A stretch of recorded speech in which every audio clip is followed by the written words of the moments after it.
first guest. Billy Graham called him the greatest hymn writer of our age, the modern-day John Wesley.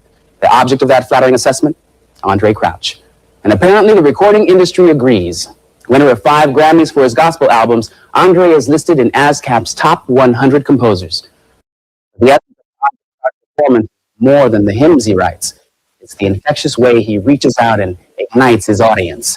He and his fire-breathing backup singers have torn up and sold out the Royal Albert Hall in London, the Sydney Opera House in Australia, Madison Square Garden, Radio City Music Hall, and 3 times he turned Carnegie Hall upside down. The modern gospel approach, fusing rhythm, blues, and rock with his deep religious fervor, has been seen on television specials all over Europe. And you're about to see it and feel it now. You're about to join the flock of Andre Crouch.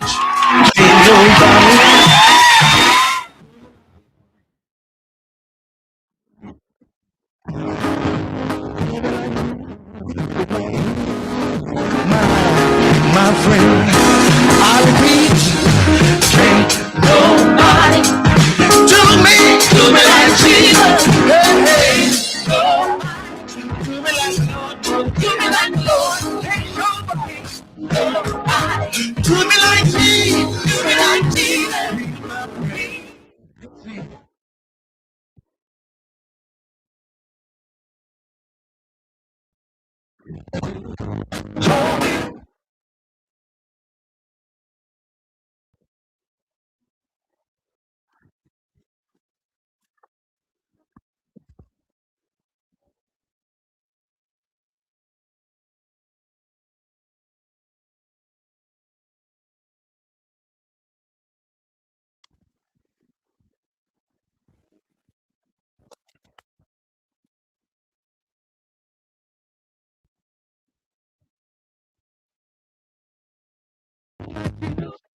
It's the #1 radio in the atmosphere, here, there, and everywhere. Omega Radio. The views and opinions expressed on the Omega Radio Sports Desk by the host, guests, or callers are solely their own and do not necessarily represent the official position of the ministry or management. Omega Radio assumes no responsibility for the accuracy or completeness of information shared. Listeners are strongly encouraged to independently verify all facts, statistics, and claims before relying on them. This is Omega Radio, God and Sports. Greetings, Omega family.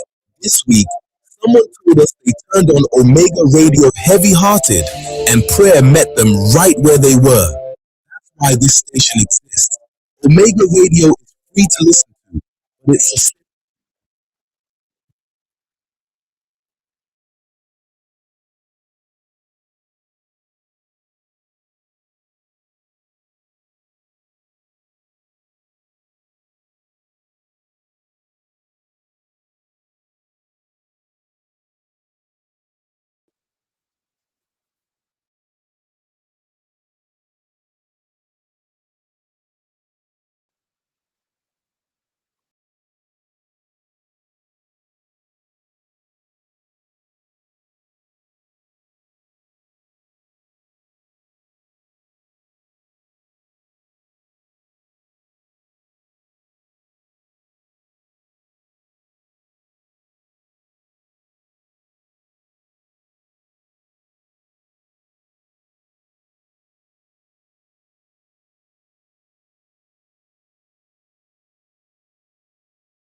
You're listening to Omega.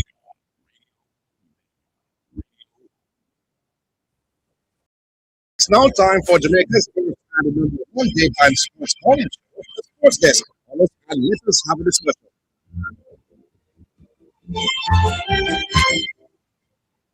All right, greetings and salutations. Welcome to another episode of the Sports Desk. It's the midweek version. It's the day after the day.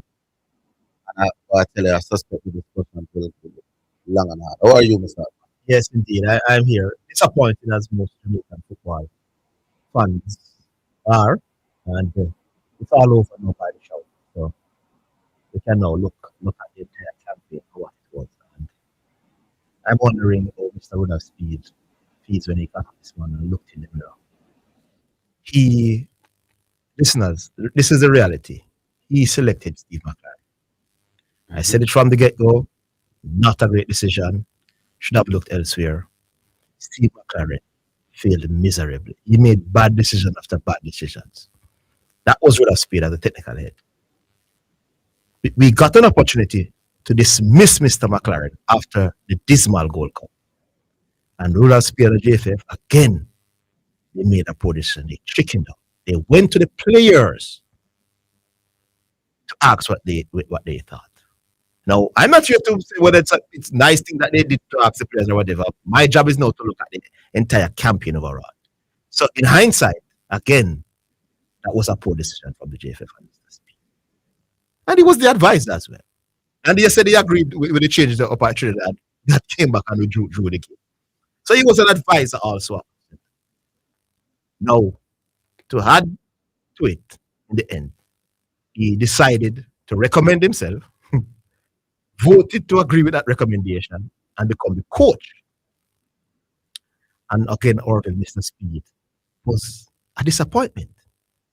When you saw eventually that we needed somebody very late in that game to come onto that football field, and it was Norman Campbell of Jamaica, and one of the most talented, if not the most talented Jamaica player in the last 20 years. At 20?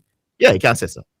Was at his house watching like Zidane, while Norman Campbell, who wasn't even a big man in schoolboy football either. It's not even like he was some talented player even before. He was always just a decent little baller.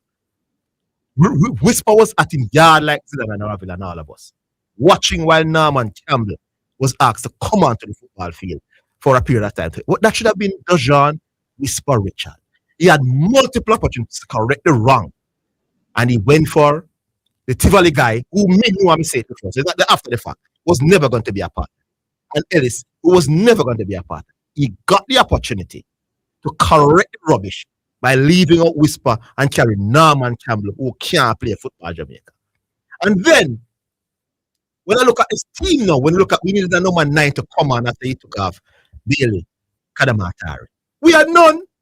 The man put on Cephas, who, although I think Cephas is a big footballer, but Cephas, when he gets down that flank with time and space, and one-on-one against defenders, he will kill people. The man was playing as a number 9. Poor little Cephas for the first 10-15 minutes of coming out. He didn't touch the ball once. How can you have that player who on him day and in a moment, since I decided to bring him on, we know what his strengths are. He has shown us over a long period. Time and space, he will kill the right and wing back. Closer to doubling up over stadium. Why was he put on to play centrally?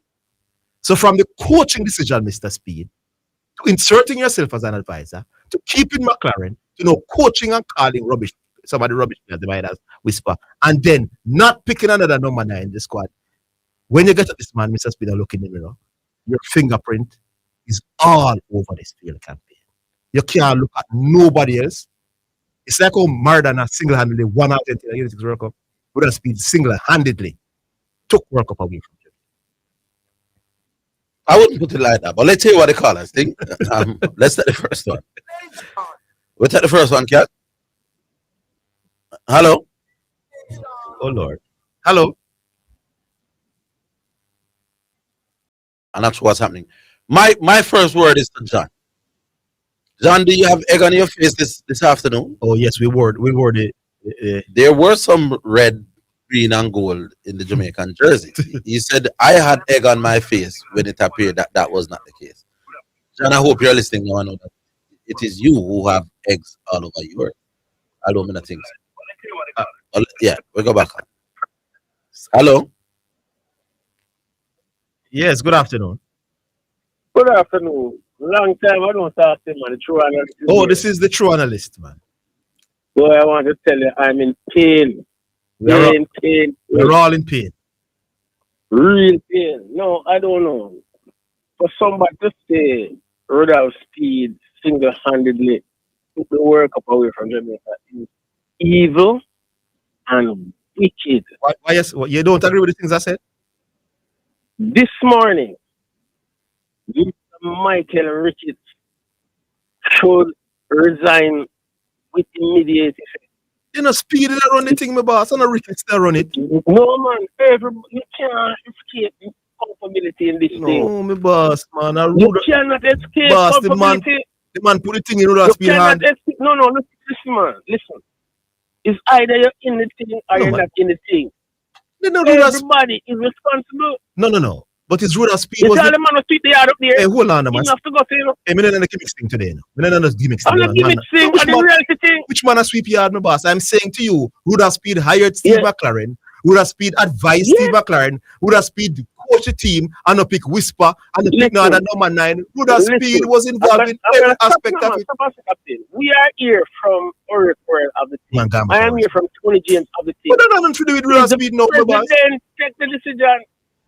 People might suggest things. People might do things. Boss, but Rudolph Speed is not a normal man at the JFF, you know.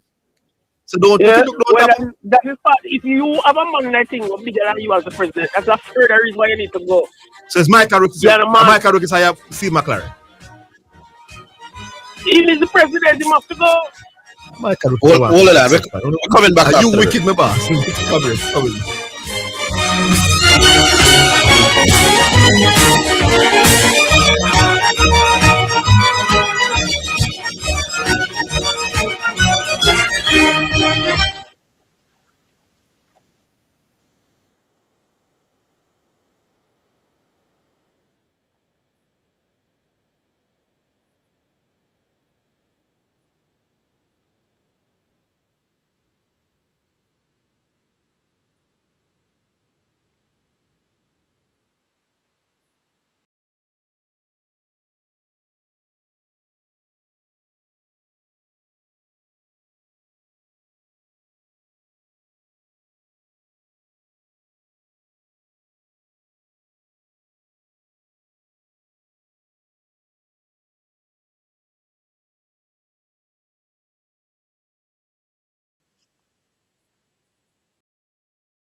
You're listening to Omega Radio, broadcasting live. Omega Radio.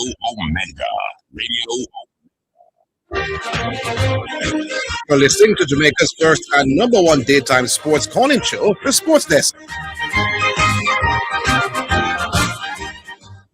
True analyst, back with you. Carl, I'm going to call it for this. Yeah. I ask you a question. Yes. You put somebody in charge of something, and then put somebody else in charge of a part of the something, and the whole thing crash. You don't take responsibility? No, but Speed would be the main guy. No, man, he can't be the main guy. Yeah, He is the main guy after the main guy. Speed is not a He's not the main Speed guy. is not the average guy in terms of the JFL. He's not even average. Ian Bailey not average. Andre Blaine not average. Oh, yeah. He is the man. No, I'm saying he's not the average, just technical head. The buck doesn't stop with him. It doesn't. You can't pick and choose. It You doesn't. can't pick and choose. Boss, do you realize At that? this level. Hold on. Do you realize that Michael Ricketts got a call from the when he was gonna be not gonna be renewed, and Michael Ricketts said, "We can't help you. What's the We point? can't help you this time." I'm saying to you, Mike, the previous women's head coach, who was very successful, was not renewed. When he called Michael Ricketts, he said that. You must be careful of how you interpret things. You know. No, I'm saying to you, Michael What Ricketts. you must really say to the man is, I don't want to help you. No, man. You're not important enough for me Hey, to No, want to help no, you. no, no. True analyst. You Yeah. know, speed's importance to discuss. But him and the Speed is the president. There. No. I'm saying I'm on your side for a change. Okay. Speed's importance to the cause of Ricketts is probably what the average man understands. Of course. You could very well argue that Of course. Speed did more to help Michael Ricketts win the election than Michael Ricketts himself. Here you go. So the importance of Speed cannot be underestimated. But I the truth won't is, underestimate it. the truth is that Michael Ricketts knows that if he bucks Speed, him will have hell to pay. But Michael Ricketts is not going back for the next campaign. You know? In better not. No man, he won't. So I can understand Michael. Hold on. listen- I'm going to make something clear. No, but listen I to this know point. Okay, let me listen to you. Michael Ricketts need Rudolph Speed to Mhm. stay in power or to get in power when there's an election. But Michael Mhm. Ricketts, there'll be no more election. If Michael Okay. Ricketts has to stand up to Speed and say, listen, I am going to put on my foot and do whatever I have to do. What does he have to lose? No, Nothing. yeah, what Michael Ricketts has told us during Orville that the decision to renew or dismiss people is a collective decision. Yeah, he has Right. always maintained that. So I don't believe that it's as easy as analysts is making out to be that Michael Ricketts should just come and say, Speed, go. And so it worked on the JFL. And Speed himself is a director. I agree. I said Michael Ricketts needs to go. No, but you're blaming Michael Ricketts for and I'm saying Speed is the main guy in all of this. Yes, but he is the president. All right. The president is the president. So how much of the blame against Speed? How much of the blame against Speed? Yeah. How much of the blame against Speed? Speed gets all of the blame, man. But if one put only two things the president has to do today. This man, when the president gets up, he should have written resignation. Fire Speed, and he told them about them this. That's what should have happened today. If not need of them should be in the post that time. Hey, true analyst. Let me go back from the start. So we knew when the World Cup was given to this region that Mexico, USA, and Canada are out. So we're like, whoa, the percentage gone up. Then when we saw the draw now, no Panama, no Costa Rica, no Guatemala, no Honduras. Again, the percentage went way up. So we now next we say we face better teams that have greater passion argument. With passion, we're not Curacao and Bermuda and Trinidad who we couldn't get past overall. And then we face a Congo team that have better players than us, but they came back to us last night. It happens in sports, because Arsenal Arsenal drew with Wolves. He was not in Arsenal's class. So on that day, Arsenal came back to Wolves and Wolves capitalized. I'm saying Congo didn't play to their full potential. So it was right. But guess what? Mr. Speed didn't put the squad properly because we had no number 9 to bring on and we didn't have Whisper. So Cephas had to come on and play out of position. Poor little Cephas now, a man cost him say never done on the field. And because of Speed put him up front, making never done on the field, the man is not a striker. But two things I would say up front. And I ran into Orville at a particular point. And I tell him, if Jamaican people are putting a premium on that he is not yet, if he will ever be able to. No. But him but him better than Campbell. No, hold on. Hold on. No, man, I don't want to make a point that I'm no, but you're countering a point that I'm not making. I'm not talking about Whisper where will it be in 5-10 years. I'm saying Whisper currently is better than Norman Campbell by far. And we should have had Whisper there to bring on as opposed to and what they have done. Because we should have seen last night at Whisper. Because so you can't compare me alone football. Nichols. No, you can't use this. No, you're wrong again, man. Nichols hasn't played well for us in that point. He is the most proven striker ever. No, but in recent times he hasn't done well. How good he was. Him when the six down, done it. Nobody else have done it. He has done it. So how we reach here? Yeah. How we reach here? Let him get the ball and goal. Hold on. No. Y'all look at it. Shamar Nicholson, who you're raving about, was on the field against Crystal National Stadium and got 3 glorious chances and took none. So don't tell me about Shamar Nicholson would have. Man, Gamaka Gold Cup. No, he was. True analyst. You know what I'm do? You know what we do nice? Go back. You can't don't think about what he missed. Think about what he has done. Right, and I'm saying there are several games where Jamaica needed it and he wasn't want to do it. We're gonna leave it because today is the day, you know it go. But it would be nice if you had called and talked before the fact. Because last night we looked like we did really need him to do. That's a Nicholson. Need another. I prefer. We didn't need that night for sure. Yeah. So even if it's Nicholas, but we're not beat up. But we don't want the man in talk after the fact. Yeah, all right, cool. All right, so move on. Hello. We weren't hearing too many Jamaicans talking about the Nicholson before the last time. Yes, all right. Hello. Yeah, man, bless. Do you have eggs on your face? Yes, sir. When I saw it yesterday, the first thing that came to my mind, I have eggs splattered all over my face, brother, and it's rotten and smelly. And I'm so disappointed that they played in that red in our gears. That's why we lose. Once I tried, I said to myself, no, this isn't looking good. All of us have a little idiosyncrasies, and all of us have superstitions. You know, some people might not admit it. And I thought to myself, whoa, this is not looking good.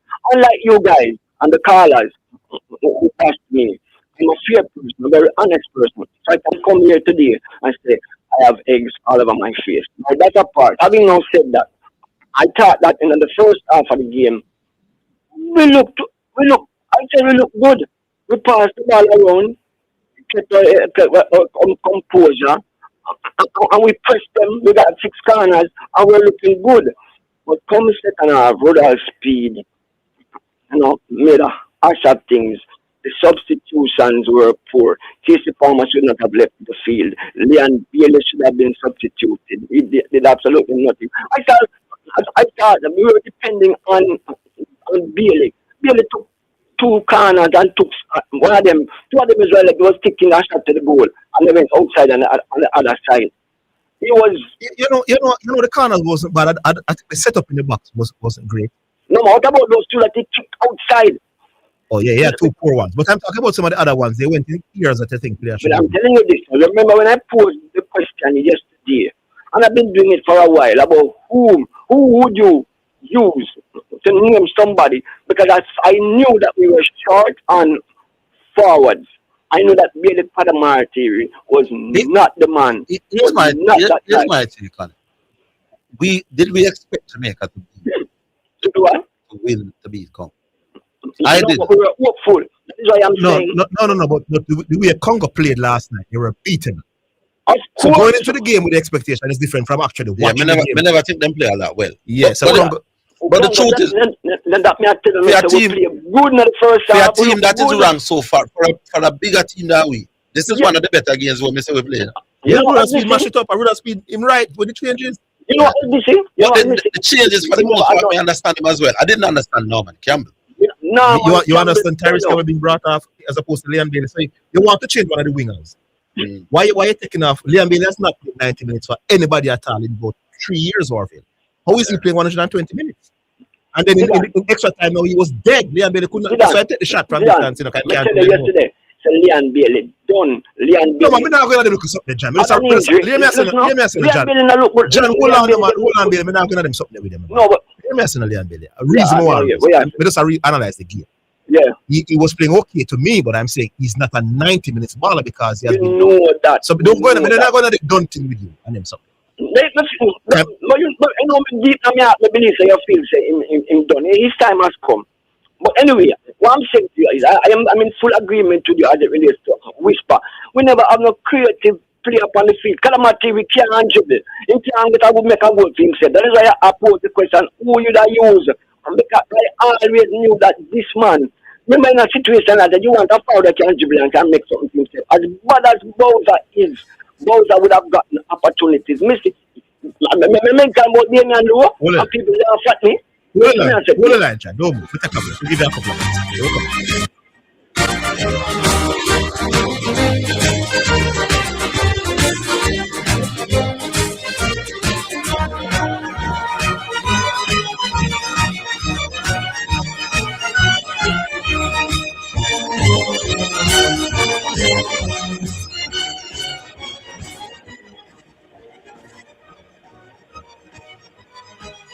It's the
Time for Sports in a Minute, sponsored by Edgechem, Western Sports, Megamart, Spectrum Insurance Brokers, and D'Angelo Auto Spares and Accessories Limited.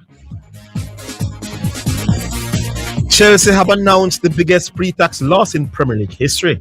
The 262 million deficit from 2024-25 eclipsed the 197.5 loss by Manchester City in 2011. It comes despite Chelsea bringing 490 million in revenue, which the club says is the second highest total in their history. The Chelsea team in 2024-2025 won the UEFA Conference League and the Club World Cup and finished fourth in the English Premier League. And that's your sports in a minute. Sports Minute, sponsored by Western Sports, the sports people, Megamart, best value by far, Spectrum Insurance Brokers, setting the industry standard, and D'Angelo Auto Spares and Accessories Limited at 20 Balmoral Avenue, Kingston 10, and shop number 10, 1A Chapelton Road. Call 876-929-9146. You're listening to Omega Radio, broadcasting live. Omega Radio, Omega Radio, Omega. You're listening to Jamaica's first and number one daytime sports calling show, The Sports Desk. All right, back on line. John, we get Yeah, man. You remember in your opening remarks, you posed the question about the number 9, right? Who could have gone into a game of this magnitude? We're on the cusp of going to the World Cup, getting a second lane in the World Cup, a second berth rather, in the World Cup finals. And we've been here with one conventional forward in a Bailey Kadamatiri. What was Rudolph Speed thinking? Yeah, it wasn't a great decision to do that. That is why I was always mentioning, as foolish as it may have sounded, I knew we don't hit a ball and goal. Kadamatiri can't hit the ball. We don't have nobody to hit the ball, right? The ball barely missed time and took a diving header. Easily, Damon Lowe was there. I was talking about his aerial prowess and the fact that him big and strong and can kick the ball. We could have used anybody else. There were a number of people in Jamaica. You can have a problem even finding a name yesterday. But a whole heap of people who could have tried to call somebody and run and can't hit the ball properly. I can't understand it. You know the problem? We just think that once you're playing in England at any level, you're better than a player bug. The man bring come here, you know. The man bring come a player bug, you know, Zidane. You realize that? Yeah, they are. Them not bug, them ordinary people, them man, them do what them do. Norman Campbell, bellow, him love take me on. He take me on when I mention say, the last time I said Norman Campbell is a joke. Better say, me must talk to Oral Tracy. He must say, Norman Campbell, and I laugh at me, I try ready to. No, Norman Campbell can't play football. What did Norman Campbell do? No, he's not a good footballer. How bad that? all right. As Mr. Today is one of the days when the lines are going to run. Yeah. Make bounce and go through. Yeah, man. All right. John. Yeah. Back online then. Hello. Yes. What's up? This is man. Chelsea RG City, City. RG City, yes. Yeah, Zidane, Argo. I'm here, remember. Still waiting on the collapse, you know? Oh, man, that will come in due time. Sir, Orville, how you doing, man? Well, me there. Disappointed like every other Jamaican. But me there. Why would you be, sir? I mean, disappointed is an understatement still. I mean, I did not expect us to win. So, I really expect us to lose because I kind of finished with them from the stadium match. Because after I watched even the match before the Congo, I conclude say, okay, then this is, you understand? Because what I saw then, I never really see them going anywhere to it. But my main point, the first point I want to make is, this is the fact that we're not able to qualify for this World Cup is, I mean, it is unforgivable. Yes. The persons that are in charge right now, every single one of them need to go. Because this World Cup was too easy to qualify. The first point is, at the Gold Cup, it was clear that this coach was not the man for the job after the Gold Cup. That is where the line should have drawn. Yeah, but them chicken out, my boss. You understand? from the Gold Cup, it was evident that this man is not the man for the job. So right here and then, instead of you becoming an advisor, so right here, everybody starts to do is trying to basically make themselves look better versus just make the big call. Make the big call because we cannot. It's just because the truth is, like all of us, we all think that soup group, was it, even no matter who is in the dugout, we're supposed to go to that soup group, and that is what even the personnel that are in charge, they also get caught in that. Because they think say, no matter who is in charge, we should go through to the World Cup from this soup group. And guess what happened? The easiest route ever. We lost. Do we have any sympathy for the fact that we had already changed that coach with McLaren leaving? McLaren leaving, No. Higgins leaving. It was too evident. It was blatantly clear that this man was not good enough. But what? It was clear. Tell me the point I was about to make. Okay. The point No, I was you were saying that. Yeah. Go ahead. We had already lost Hal Grimson in the campaign. We went for a man that I didn't think was no great coach. But this man had coached England, so you couldn't question his resume. When it happened, there were a lot of people who felt that getting in a new coach at this stage would mean a third coach in our campaign and in our group that we are expected to win. And that the players themselves said, no, we don't want a change of coach. I have a little more sympathy for the JFF not changing the coach when I heard the players say that. Let me agree with you, RGC. It was too bad. It was too bad. It was and too obvious. One point towards what Orville said, Zidane. Yeah. Not because remember this is the man who failed to qualify England for the World Cup. No man, listen, a team like not the World Cup. Not the World Cup. No man, but is I am saying it is obvious that the JFF were having second thoughts about this coach. Now, clearly, and they should have, because I wasn't overly impressed either. But I don't think lack of coaching was the real reason. I just think the players, them, given who we are in terms of talent and quality, we should have can beat up them little money. Which players? I think the Jamaican players give it them best. All right, Bobby Reid obviously came back in better shape and better form. Now, I'm understanding that Bobby Reid, when he was playing against Curacao, was struggling physically. Why was he on the field? All right, so we could say the coach erred significantly in those games, Orville. But during that game, ending in a draw, we were leading. He made some tactical decisions, and it cost us the game. I don't think he's the greatest coach, but I'm saying when the JFF went to the players and said, "Listen, this coach are not cutting it." The fact that the players now said, "No, we are okay," I can understand the reluctance of the JFF at that point to want to get rid of not just coach number one for the campaign, but now coach number two. And you pay the price. So when you understand that in the middle, yeah. But when it all comes to an end now, we feel they will have to take licks for those decisions. So I believe that the JFF deserve them licks. Yeah, he deserve him licks. But the players not blameless for me. The big decision. You can't put these decisions on players to me. The players can't. You want everybody to feel a part of a decision. The players can't be blameless for me. Speed have to take him licks.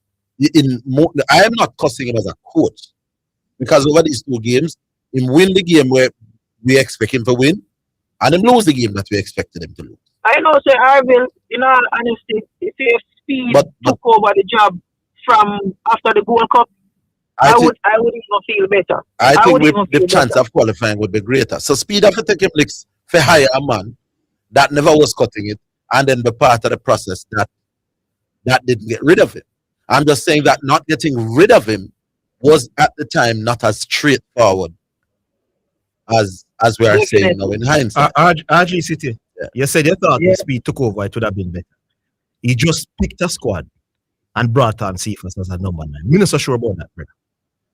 Well, that is true. That is a shockingly poor decision. I'm just simply saying, with more time. With more time. And get rid of this coach that it was clear him is definitely not the man for the job. No, well, Speed not give me any confidence over these two games. Against Caledonia, we are hanging on late, and the changes in this game were poor, and to put Cephas to play as a central striker, the boss, was just playing against your own team.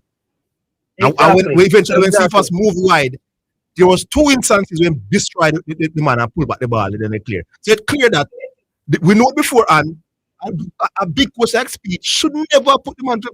The man was out of the game for 15 minutes when he came out. Poor decision. Exactly. You have to make the man play in the best position. Him is the runner because everybody been saying, people will kill the West Ham guy down on the wing, etc. Yeah. You understand? And Bailey, no. Bailey has not played 90 minutes of football even for 3 years, bro. Bailey was died. The man couldn't move in the extra time. You don't understand how that man played 90 minutes. And he had the opportunity to take him off now when extra time began and he took off somebody else again. That's been a manager. And then we left with no changes. Them have the scale, we have the cramps and all that. Speed of a wheel and come again, man. You see, when you're not in the job, you're outside looking, it might look easy, but when you get there now. Exactly. Yeah, man. Yeah. You start make panicking decision because the man start say, okay, then maybe I'm star baller now and take off him star baller because a moment of genius, my dear. I think we spoke that when he roasted some of these Englishmen, new ones. Exactly. Them come on and but one thing, if the last point was Zidane, if the administration that's in charge of this World Cup qualifier, I want all of them to go. This was too easy for any of them to remain. Good luck with this that. Was too easy. Good luck with that, though. All right, my boss. Because them in charge of everything. Yeah, and it's a voting process, so you have to vote them out. And the next election is maybe 2 or 3 years down the road. Big up yourself, Duarte. All right, big up. Needs to do the right thing and resign, my gift thanks. All right, cool. I will take another break. We're coming back.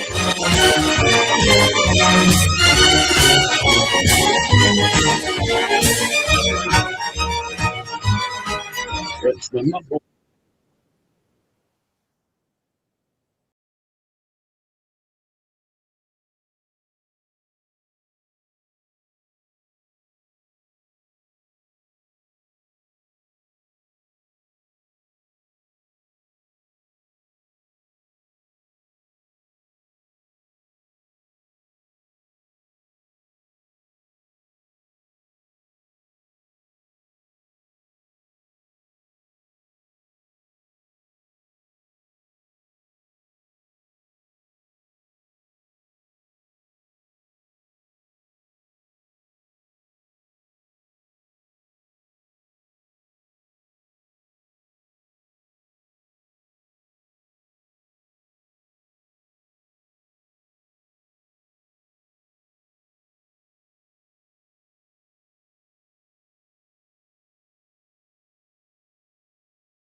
You're listening to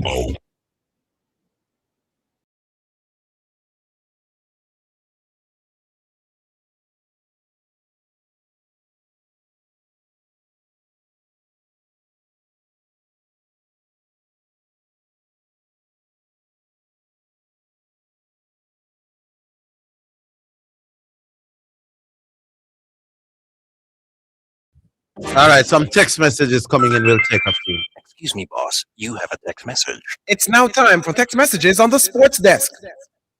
Best I have seen Jamaica play in a while. Bailey flop as usual. Good afternoon. That's why I rate Dan. He's not afraid to express his opinion. I think Orville is a big coward, afraid to express himself. You're afraid. I'm What are you afraid. afraid of? Well, exactly. I believe the whisper thing. I don't know how I feel about that. That clearly was a mistake. That you cannot leave out whisper. So I'm not sure about that. As to yesterday's game, I have never seen Jamaica play well in terms of what we call well against bigger teams than us. Knock it and bounce it and but I don't know how I feel. So we just don't have the ability to, as we say, mix it up with other teams. Yesterday, I thought we would have looked worse, actually. I think that for a long stretch of the game, we looked like we were competing better than I thought we would. Now, as for the changes, I wouldn't get Norman Campbell on the field. When I said I rated Norman Campbell, that was just an error. I think it was the Tyrese Campbell version. But me not think we look worse than no other time against a team that is ranked significantly ahead of us. I think under the conditions and getting the team in just such a short time, I thought we did better than I expected us to do. We never think we'd have got to do no better than what we see happen.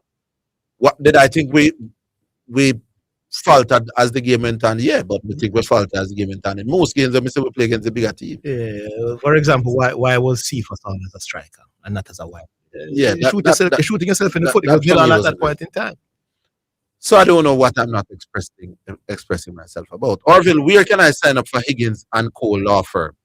Then again, you're not doing a good job as defense counsel. I'm not sure what I'm saying.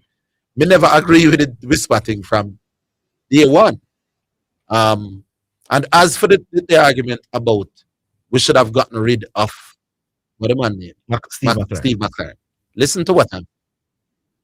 We had already had a coach in the campaign that happened in Hal Grips. Did we want a third coach in one campaign? That would not be ideal. Because if McLaren now goes, you would now have to have a third coach in a one campaign window, which was never ideal. Should we have hired McLaren in the first place? In hindsight, no. But when we hear that this was a coach who had coached England, I was saying, certainly on paper, you could argue that he's the most qualified coach we'd ever had. Yeah, but he didn't do well with England at all. So merely getting the head coach of England. No, man, that is part of your resume. If you at one point in your career was thought to be good enough to coach England, then I think you should be good enough to coach Jamaica. What if you had the worst record in history for England? The fact that you had that as part of your resume is what made it say, in other words, he may have had the most high-profile job of any coach that we've had. It's part of the problem. So like we have some players who they play in bigger league. I would have said, all right, they're playing bigger league. Automatically, yes, you're going to be better. And they come here now. Fine. Yeah, so it has to go deeper than that. Initially, when we hear about McLaren, I didn't think it was a bad decision. Especially when we see the group. And that was a long time ago as well, you know. Fine. Yeah. But coaching England is coaching. If we get a man we coach, or somebody with the coach Brazil at some point. Or some Brazilian. Well, we had Bora who coached Nigeria and them stuff there. But coaching England, I think it's Lazaro you may be talking. Yeah, Lazaro. But I think coaching England on paper makes him the coach with the highest resume. Even if you lost all the games before England, the fact that you were one seen to be good enough to coach England. One man merely hiring you as the England coach means your resume great, and then you're part of the Manchester United setup. So as the assistant coach, so me think on paper, this can't be a bad coaching decision. However, after I see my coach now, I'm like, this guy can't be that special.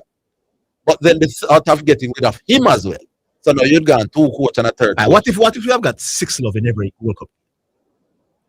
No, man, but as me say, at that point, I never think him special. Yes, I'm saying if you had lost every single World Cup game, 6 love. Get rid of him.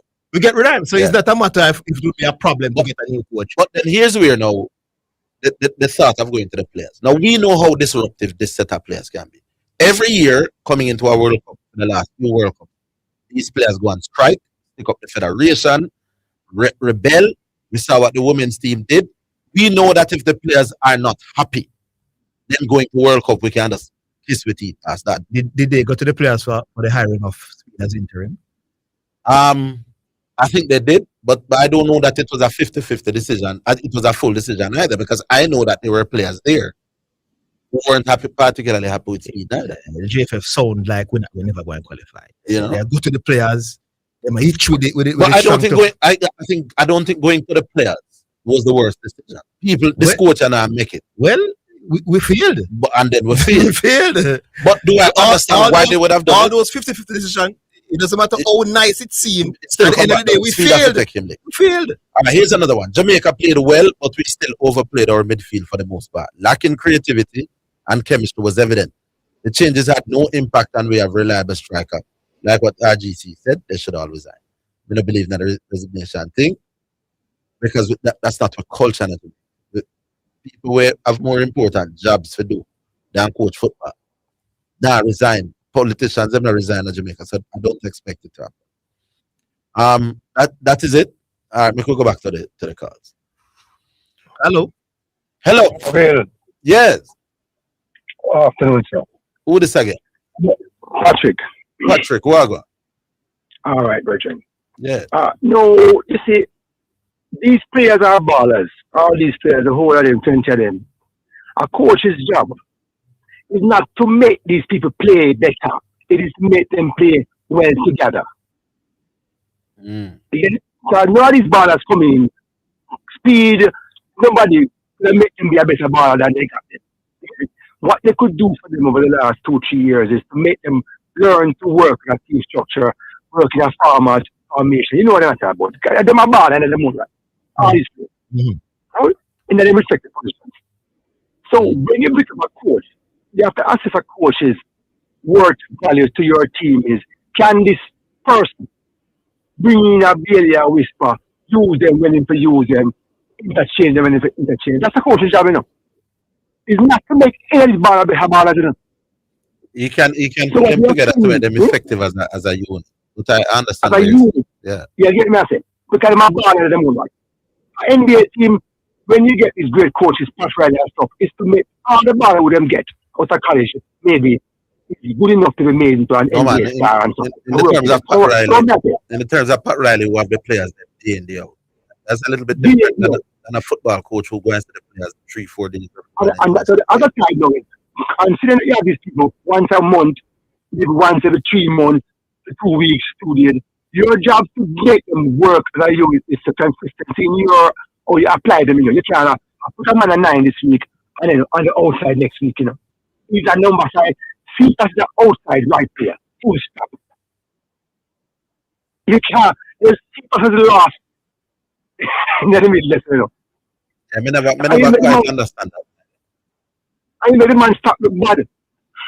I take the man work now because he's the wrong place, out of place. I would love to hear the explanation of why, for a while, it appeared that Cephas was being asked to do what he has not been asked to do. Certainly since this campaign started.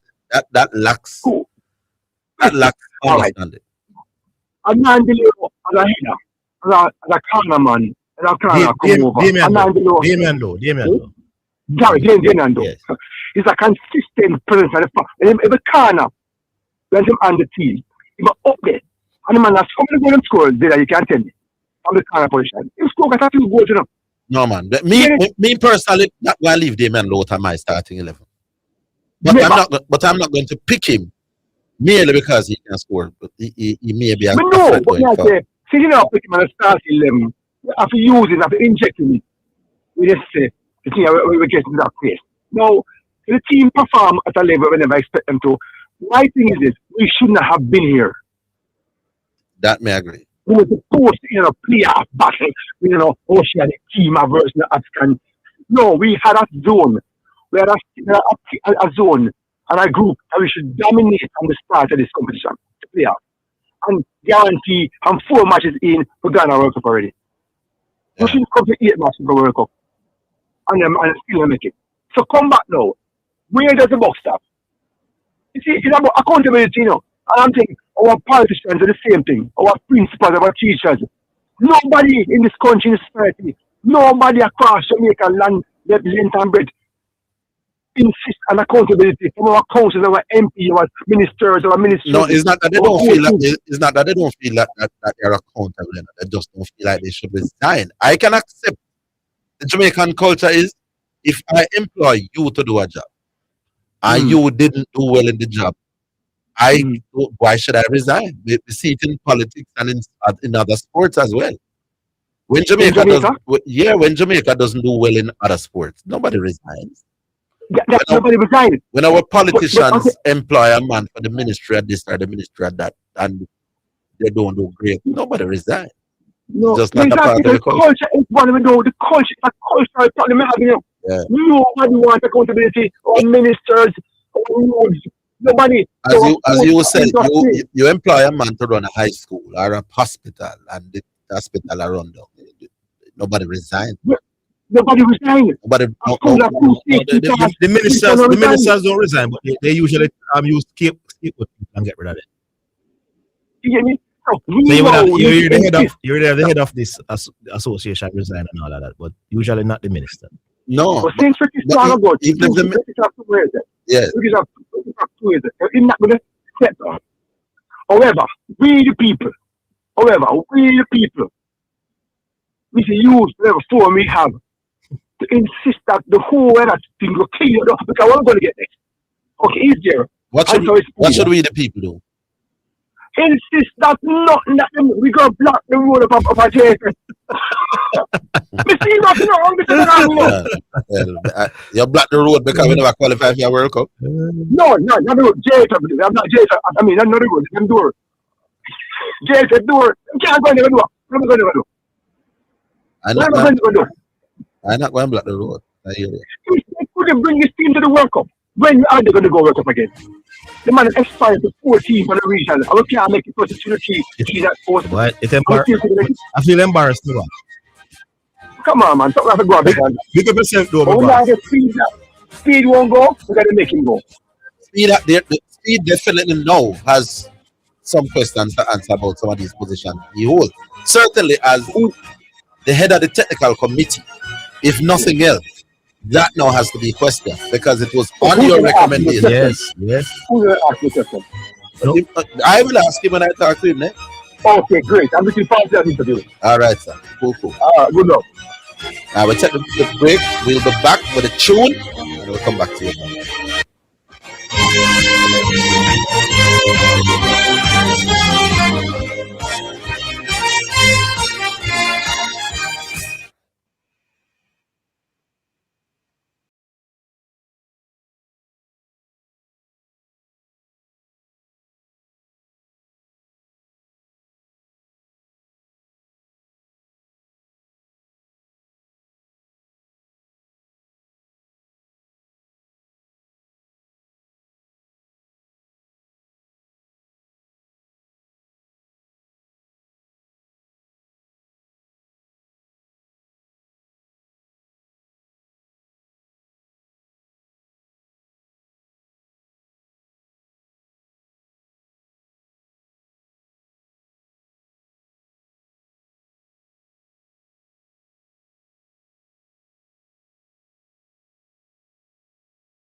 You're listening to Jamaica's first and number one daytime sports calling show, The Sports Desk.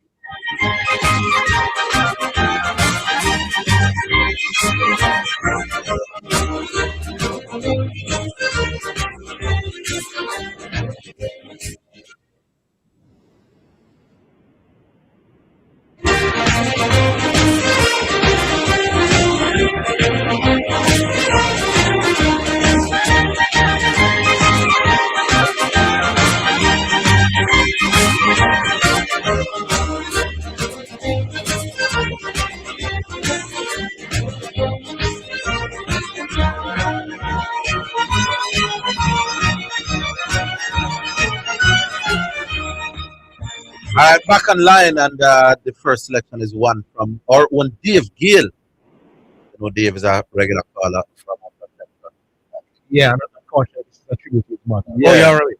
Yeah, man. He lost his mother last night. You know that part ago? Yeah. I don't know what it is, but it's big. So I understand Dave. So he did a song tribute to his mother. That's sort of that good. That's my first.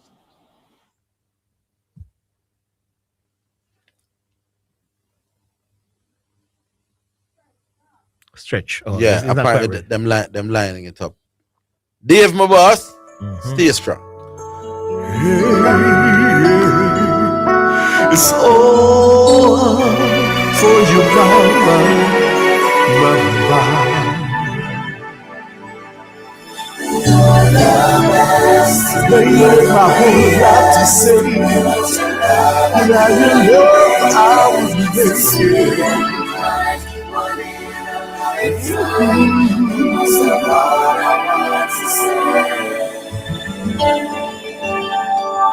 Through the years of toil and pain, you were always there for me.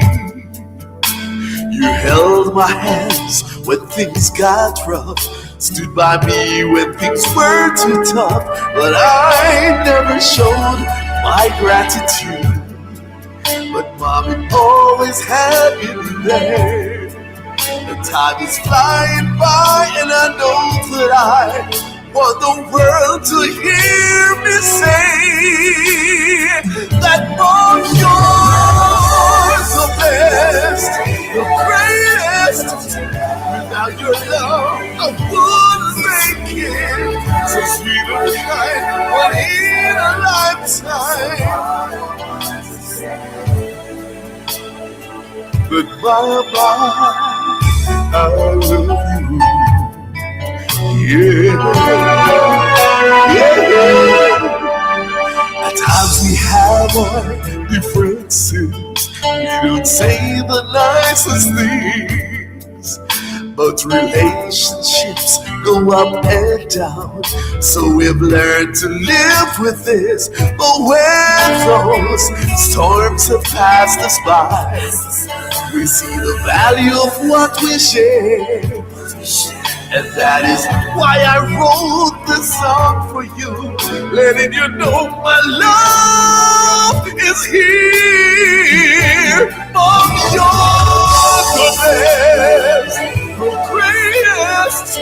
Without your love, I wouldn't make it. So sweet and kind, but in a lifetime. But mama, I wanna say, waited my whole life just to say, you're the best, the greatest. Without your love, I know I wouldn't make it. So sweet and kind, but in a lifetime, the greatest. Without your love, I know I wouldn't make it. You're the best, greatest.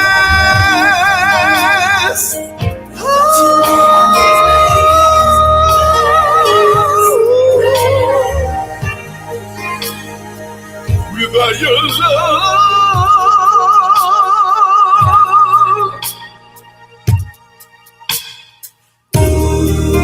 Through all the years, all my tears, you just always Jack to take this chance to say, Baba, I love you.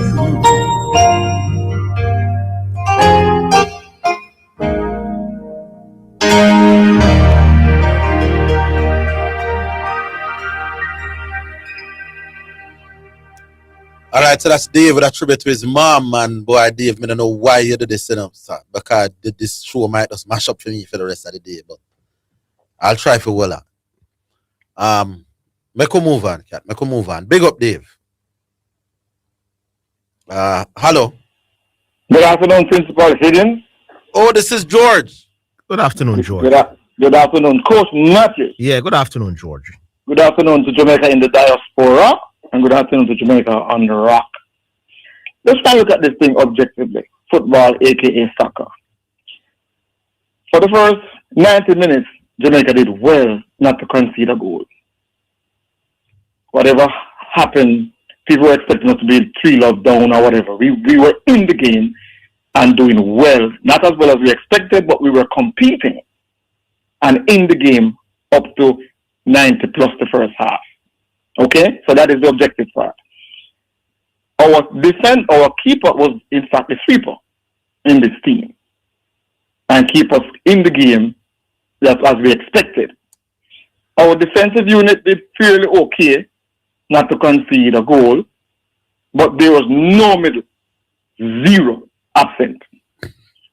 The up front was also maybe 10%. First of all, we know we don't have any Walter Boy type to kick with both feet. And Bailey Calamentari cannot do. Up front. Nobody up front can be two defender in this team that we see Jamaica have. So that's a fact. The midfield cannot distribute, pick the ball up from the defense and play it off to the strikers. The next problem is Jamaica. When the ball comes to Jamaica, we are waiting for the ball to come to our feet, while Congo is moving to us. So we are at a dead start when we get the ball. The ball has to be passed 2 yards away from us so we can be moving to the ball. That's why Congo was killing us, because they were on us once we get the ball. And they were bigger than us. Those are the facts I observed. I'm going to go in the subjective part now. Any comments on the objective observations? No, not from me. Keep going, man. Keep going. Okay, let's get subjective now. There's no way a reggae boy team should be playing overseas without Damon Lowe in the team as the leader to rally the troops and to bring purpose to what the guys are doing. These are all foreign people. They're not article. They don't understand the Jamaican struggle. Damon Lowe is the guy who's going to come for us. I saw Damon Lowe pray the prayer, man. Crying in my bed. Yeah, but you said we didn't really have an issue defensively, and he's a defender. Yeah, exactly. Okay. So come now, we deal all going into the last do or die now, where we don't want to concede a goal now because we don't have time to respond. You have to have the goal that score from a corner. The second to last guy ducking up and let the ball go into the man running in. I don't want, but two players missed the ball at the front post, and that's where the problem was. Exactly. One of them duck on purpose. I don't know what was happening that here. aerial ball with Damon Lowe there would have read that quick and deal with that with a header. No, but Damon Lowe wouldn't be in that position. He would be in the defender position. Yeah, but it was a corner. The man scored from a corner. We had about half a dozen people in the box trying to defend that corner. I don't understand how at least two people missed the ball coming over for the corner. But the guy will run on from the penalty spot or beyond to get that ball, that bone. So my Damon Lowe. Cephas. How can Cephas be on the right hand side of this football field? Well, you're gonna right hand side when he started as a striker first? I never seen him play that position. Yeah, he's always on the left, going to the ball like Johnny Barnes and square or cut inside and kick with the right. You know, do all that again. You're gonna put him in a spot where he's not been doing. I have not seen him doing in that spot. So now, come on now, I'm going from the right hand side or in the middle. Leon Bailey is a left foot player on the right hand side, struggling.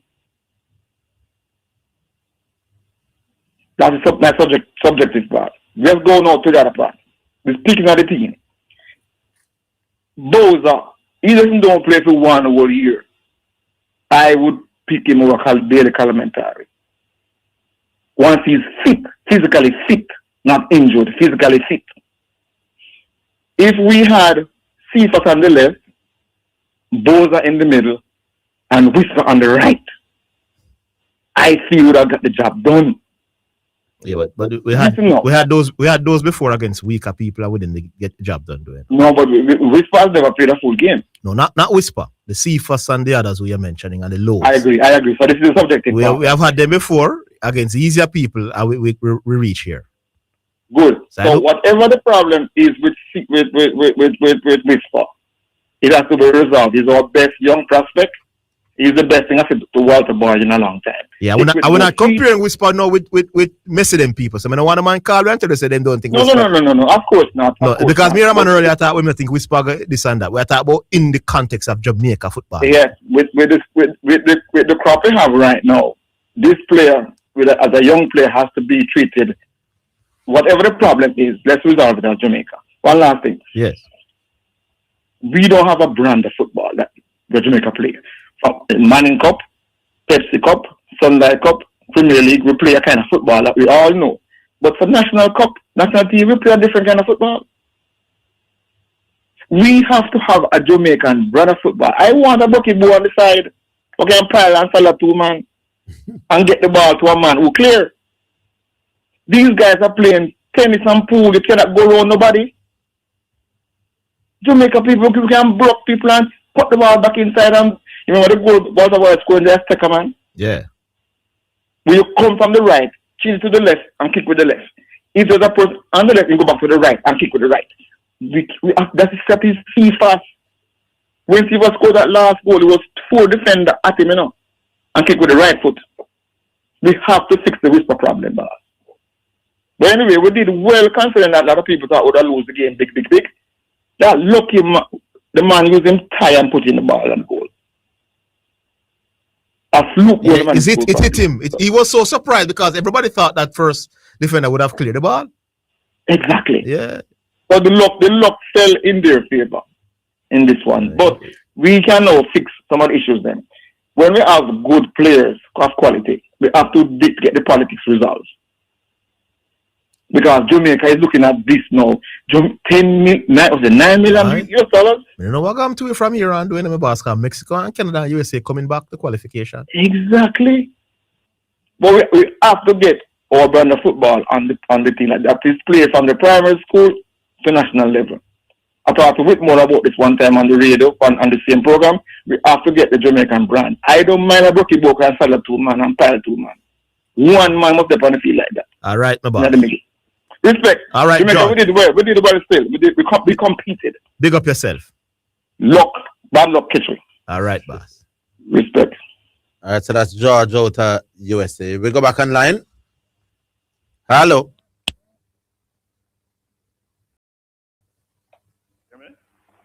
Hello. Rhythm Chuck. Oh, this is the Rambler Garvey now.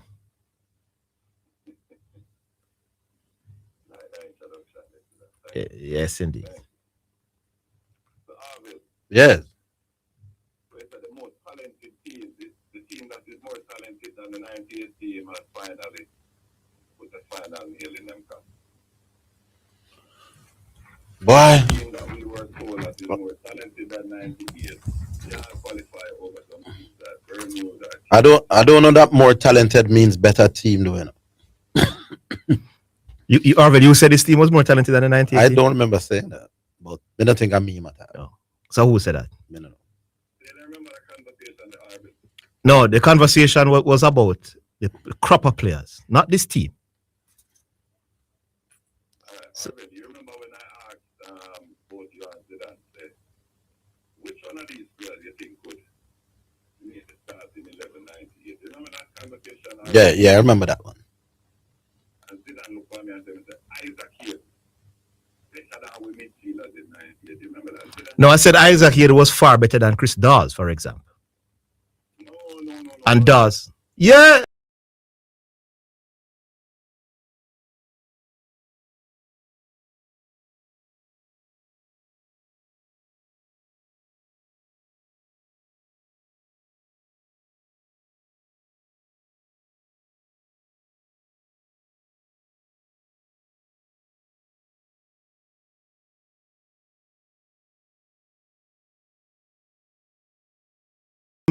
Isaac Hayden is a far better footballer than Peter Cargill 98 and Chris Dawes 98. I wasn't a big fan of Peter Cargill. If I had to choose a central midfielder between Cargill and Isaac Hayden and Dawes, I would choose Isaac Hayden as well. What I think.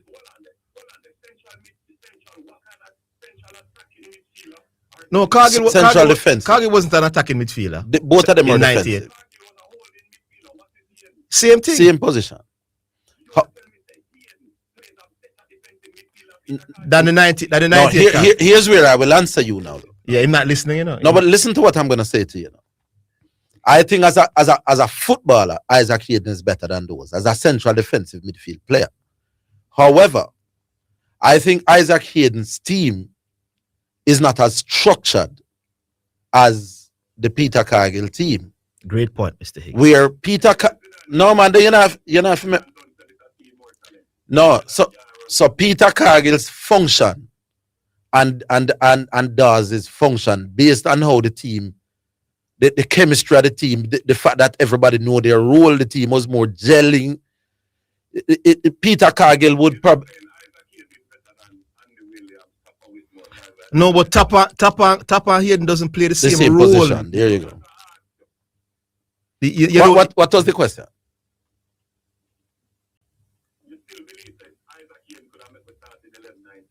If Peter Cargill could make it, he's not listening to us. And Dawes also, when Cargill was injured, Dawes would come in. He would walk in as well.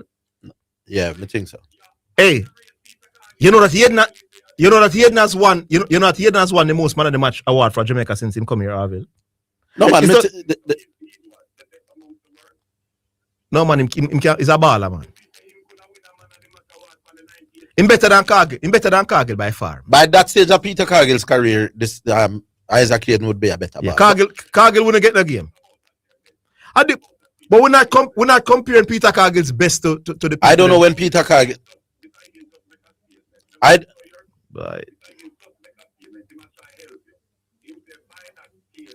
Gavi, if we're going to have a conversation, then make we have a conversation, man. Because every time I try to start talk, you cut me off. All right, so make we have a conversation now. I didn't see Peter Cargill when they said he was at his best in the 80s. But that version of Peter Cargill where he was much slower, much older, much less mobile. No, me attack for that 98 campaign. All right, he was not when me attack for the campaign of 98, when me I see him every game. I don't think that version of him is better than Isaac Hayden. Yeah.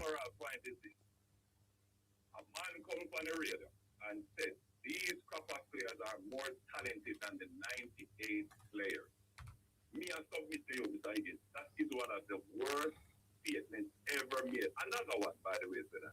Another one, which just shows you that you're not great at analyzing players and analyzing football and sport players that you're good at. Because there's no evidence that any man come from radar and make a statement like that, Zidane Matthews. That is an awful statement. You need to apologize to Jamaica. And don't ever come on this radio station and say you are the biggest analyst in football. Take the lead.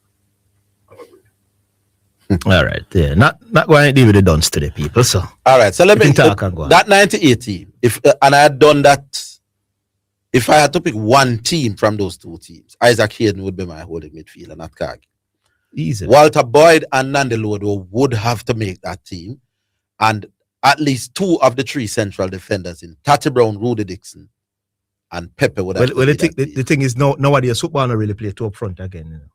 Well, so if you are playing no, Boyd would struggle to get in because me have to find a way to put Boyd on. You'd pick Boyd over Cephas. Yes. As a wide player. Yes. He can't do a Cephas can do as a wide player. Because he's not very quick. He's lazy. No, me have find a way to put Boyd. No, but I must be as an out and out striker. So I'm saying. All right, so maybe me I gonna use Walter Boyd and Andy Lowe for strike. If you play 4-4-3-3. No, I'm playing 5-3-2. Oh, that's a different thing. Then there are two strikers that them know. Yeah. So me I play the system with that 90 because I think that when we play with no, but it would be unfair to these players. They don't know. Because, for example, when they use two wide players. No, but if you play 4-4-2, wouldn't it be unfair to the 5-3-2 90? Yes, so that's why you have to be careful. Yeah, so you're right. So in that regard, so Walter White wouldn't be a winger, but he would be better than most forwards that we have now. But you would have, but I would pick low over Walter White if I play a 4-3. No, them two man have to play. Okay. Them two man have in my 30. Yeah, fair. Them three defender there, Pepe, Tati, and Rudy Dixon have to be part of my central defensive. Over Richard King, over Ethan Pinnock for sure. No, me not having any of them there over Ethan Pinnock. You know, me think Ethan Pinnock is decent as a one-on-one defender. Brilliant man. But me think is him keep winning the game? No, me like him. Yeah. But I think he's not as good at making outlet passes, and I think sometimes Pepe was good at that. Me think Pepe score goal in a World Cup in a row. Put it this way. Pepe no good like Pinnock. No, if I had to choose between the two, I Pepe may choose. Well, me rate Pepe highly. You know? Me know they all rate them. So three of them, man. But I was left back over. But by the way, I was never comparing this team that played last night. I was talking about the era of players. Yeah. That's what I did. So me going to have at least 5 or 6. Andre Blake would have it. So for example, I made a comparison with what's his name, the former United guy who no longer plays for us, attacking midfield player. Oh, Morrison. Yeah, I said he is a better footballer than Tapper, more talented footballer. So it was, and he's not in the team now. So Garvey is lying, listeners. That's why I'm leaving, make him go on, because he's not telling the truth. He gets beaten every day. He on my phone every day after the program because he can't elix them and now I come and make up things. So I wasn't comparing the team that played last night to the 90th team. Okay. It was this era of players. I'm saying more talent is available to us now than in 1998, and that's just obvious, people. All right, make quick go back online. People are going to talk about the show. All right, hello. Hello, good afternoon. Can you hear me? Yes. This is Cranky. How you doing? Yes, Frankie. Good afternoon. Hello. It's Cranky. What going on, Cranky? So I not much. I think the 98 team gets better every year. You think all these players played for Brazil or something? No, man. But anyway, yeah, real 98 team. No, they get better every year. You're right, Cranky. Yeah. No, but not to who? I saw them all play. I saw them all play for extended periods. And they get better every year. No. If you're talking about, I'm saying Peter Cargill. Remember me telling Peter Cargill can't make my central defensive midfielder Isaac Hayden. Remember me I tell you that. There's no comparison between Hayden and Cargill. Hayden had an ACL injury. He's never been the same, and even then he's still better than Cargill. No, but I'm saying when you're saying that the 98 gets better every year, after me I make my analysis, it look like I'm here that. No. I'm not talking about you. I'm just talking about in general. In general. People talking about it. No. Anyway, we talk about the game yesterday, right? Let's talk about the game yesterday. Because coming to the game, if we're being honest, most people already, I'm going to do that soliloquy. Just bear with me, please. I know you time is short. Most people already have Jamaica written off. The expectation from fans, pundits, even neutral observers, was that Congo would dominate the game. Yeah, and beat Jamaica comfortably. May I expect a more comprehensive win than that for you? Right. That didn't happen, right? Overall, I think Jamaica actually played above expectation, even though we're offensively, what I call offensively impotent. And I would say that knowing full well that the expectations coming to the game were pretty low, when you look at what was predicted versus what actually happened on the field, Jamaica came and competed. We didn't go in a low block. We played 4-3-3. We came to play. We played really well, but offensively, the game just wasn't there. Because what we failed to realize is that Congo doesn't give a lot of games. Hold on, Frankie. Hold on, we're coming back. Yeah.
It's now time for Sports in a Minute, sponsored by HChem, Western Sports, Megamart, Spectrum Insurance Brokers, and D'Angelo Auto Spares and Accessories Limited.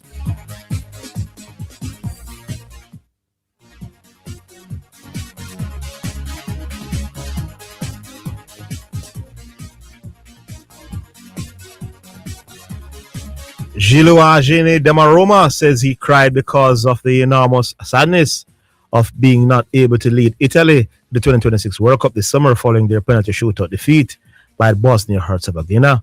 Italy have now failed to qualify for 3 successive World Cups, drawing 1-1 on Tuesday before losing their playoff 4-1 on penalties, having lost Alessandro Banastoni on a first half red card. And that's your Sports in a Minute. Sports in a Minute was sponsored by Western Sports, the sports people, Megamart, best value by far, Spectrum Insurance Brokers, setting the industry standard, and D'Angelo Auto Spares and Accessories Limited at 20 Balmoral Avenue, Kingston 10, and shop number 10, 1A Chapelton Road. Call 876-929-9146. You're listening to Omega Radio. Broadcasting live. Omega Radio. Omega Radio. Omega. You're listening to Jamaica's first and number one daytime sports calling show, The Sports Desk. All right, back online. Cranky. Yeah, a couple more things. One is, I did a show this morning from 5 to 9 a.m. actually, because I couldn't sleep. After the game bothered me. And we were discussing the changes that were made.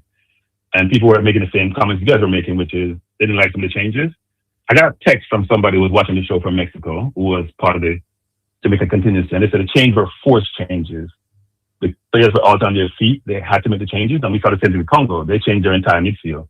So I think people got to understand that it wasn't tactical decision to make the changes. We could have made them a little bit differently, because Frey should have gone right back versus midfield, but they were forced changes. Somebody from the coaching party texted me to say, when they're watching the program, they were orchestrated changes. They had to do them because even the referee had to be changed because of exhaustion. Right? A couple more points. One is, I heard one of Jamaica's supposedly renowned sports commentators talking about Bailey played well in the game. So let me say this, because people think I don't like Bailey. Leon Bailey had one of the worst games I've ever seen a football player have, period. Here are the stats, because if you're in 2026 and you don't leverage data and stats, then you're dated. He had a 5-point pitch rating in SofaScore.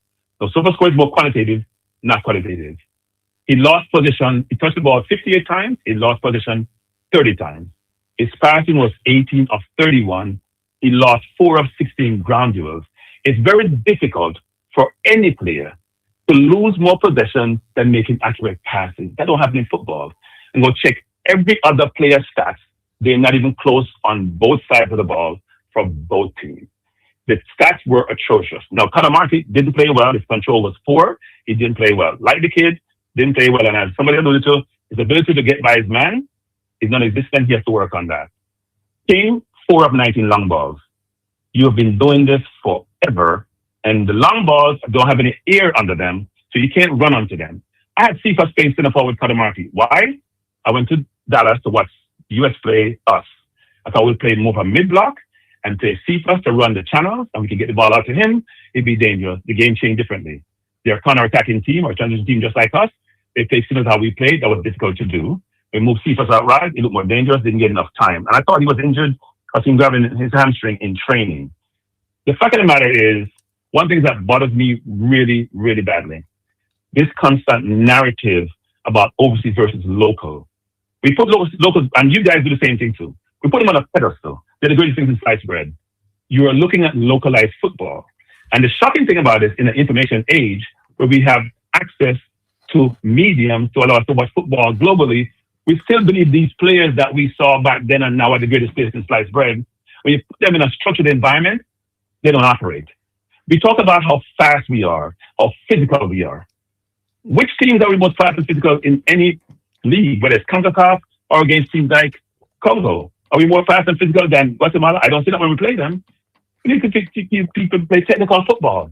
You have to be technical in today's environment. If you give the ball away to the opponent, that means you put yourself under pressure. It doesn't make any sense to me. And this constant narrative about the overseas ball on here, one of the general managers for the JFF saying this, it's inappropriate, it's divisive, and it's not okay. We have to stop that. And the Prime Minister says, well, we want diaspora to come home and invest. What is those diaspora kids you're talking about? Why can't we function as a collective versus as disparate groups? Why we keep talking about local?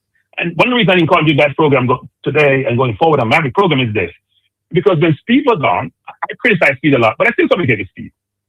I criticize him a lot. You know why?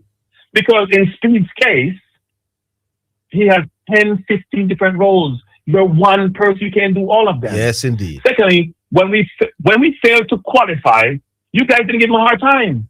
They let him slide. Speed refused to come on my program. No, well, they said, hold off. You go on everybody's YouTube channel. You don't come on my program. You know why? And people are calling and saying, go on Frankie's program. You know why? Because I'm asking the question needs to be asked, whether he likes it or not. What question would you have asked?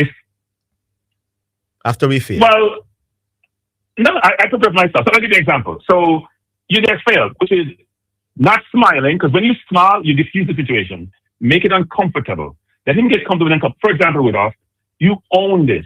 You had a lazy hire in McLaren. He was not good enough. I called this out of my program. You went to the Gold Cup with 2 midfielders. I fire any coach who does that. If you go to the you know what you're doing. 2 midfielders. If Jack is not a midfielder. Didn't we ask him those questions, though?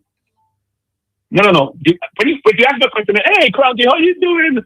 The midfielders, it's comfortable. Oh. You have to get uncomfortable. Then you get the best answer out of somebody. You can't be jovial, my friend, when it's a confrontation. We were too you should be rude. We were too jovial. I'm not saying you should be rude, but you have to make it uncomfortable because we are some of their fans. Well, comfortable. Well, know that. Hold on, not Frankie Crank. You know what I was waiting on? Yesterday. Yeah. So now that it is over, you realize that's how I sounded different this morning? So it's over now. We won't qualify. I mean, look. Because we could have qualified.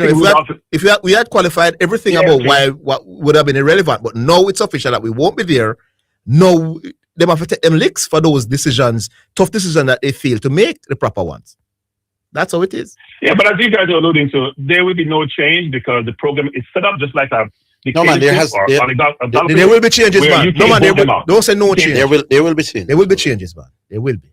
Well, we'll see. We'll see. Look, I like Rudolph's intellect, but I think you can't have a monopoly on situations and allow it to work out really well. Yeah. One thing before I go is this. Let me ask you guys a question. As Jamaica has lost a game when Hayden was on the field? This will be the first one. Was he wasn't on the field? Was he on the field? Well, and there you go. Yeah, and that's the problem, because he got injured, Probably he would have been there to head away that ball at the other midfielder ducking my boss. Hayden has been basically perfect. He didn't play against Curacao. No, but you're right, man. You don't have to say Hayden to me, The man has won the most Man of the Match awards for Jamaica since he has been here, my boss. We have lost a game. He didn't go to the Gold Cup, so he wasn't part of that whole debacle. Yes, we have lost a game with him on the field. Anybody who thinks that Peter Cargill in the 98 campaign. Go ahead, sorry. Anybody who thinks that Peter Cargill of the 98 version of Peter Cargill. Because me as a Peter Cargill was a big baller. Me here so as well. Before that, Yeah. But for that, I didn't see a lot of him pre-90 because he wasn't even playing in Jamaica for a while, I understand. Yeah. But anybody who thinks played in Israel along with some other people. Anybody who think that the 98 version of Peter Cargill, so let's say Peter Cargill between, say, 95 and 98, is a better holding midfielder than Isaac Hayden. Now understand football. None at all. It's as simple as that. Yeah, Peter Cargill was a side-to-side footballer. Hayden doesn't that too, but he's side-to-side. He didn't ever go forward. Yeah. But as I said before in the beginning, they get better as we age. Every year they get better and better. It wasn't about you, any one of you in terms of your perspective. It was more about when I listen to persons talk about the 98 team, they become folklore because they don't want to go to the World Cup from the men's side, so they get better every year. My last point is this, which is this. I have beat traditional media in Jamaica. I don't think traditional media does the best job that it could, because the research that needs to be done to inform your audience with a combination of qualitative and quantitative factors is not done with the depthness required to truly inform those individuals. And there are a number of cases where, and Maverick is a perfect person who does this. He's I call him topical nowadays. Very topical. You hear me call him topical, he start using data and use the wrong data. We have to be better in terms of being media in what we do. All right, thanks. Yeah, man. All right, Cranky, big up yourself. Thanks for the call. I will take another break. We're coming back.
Omega Radio.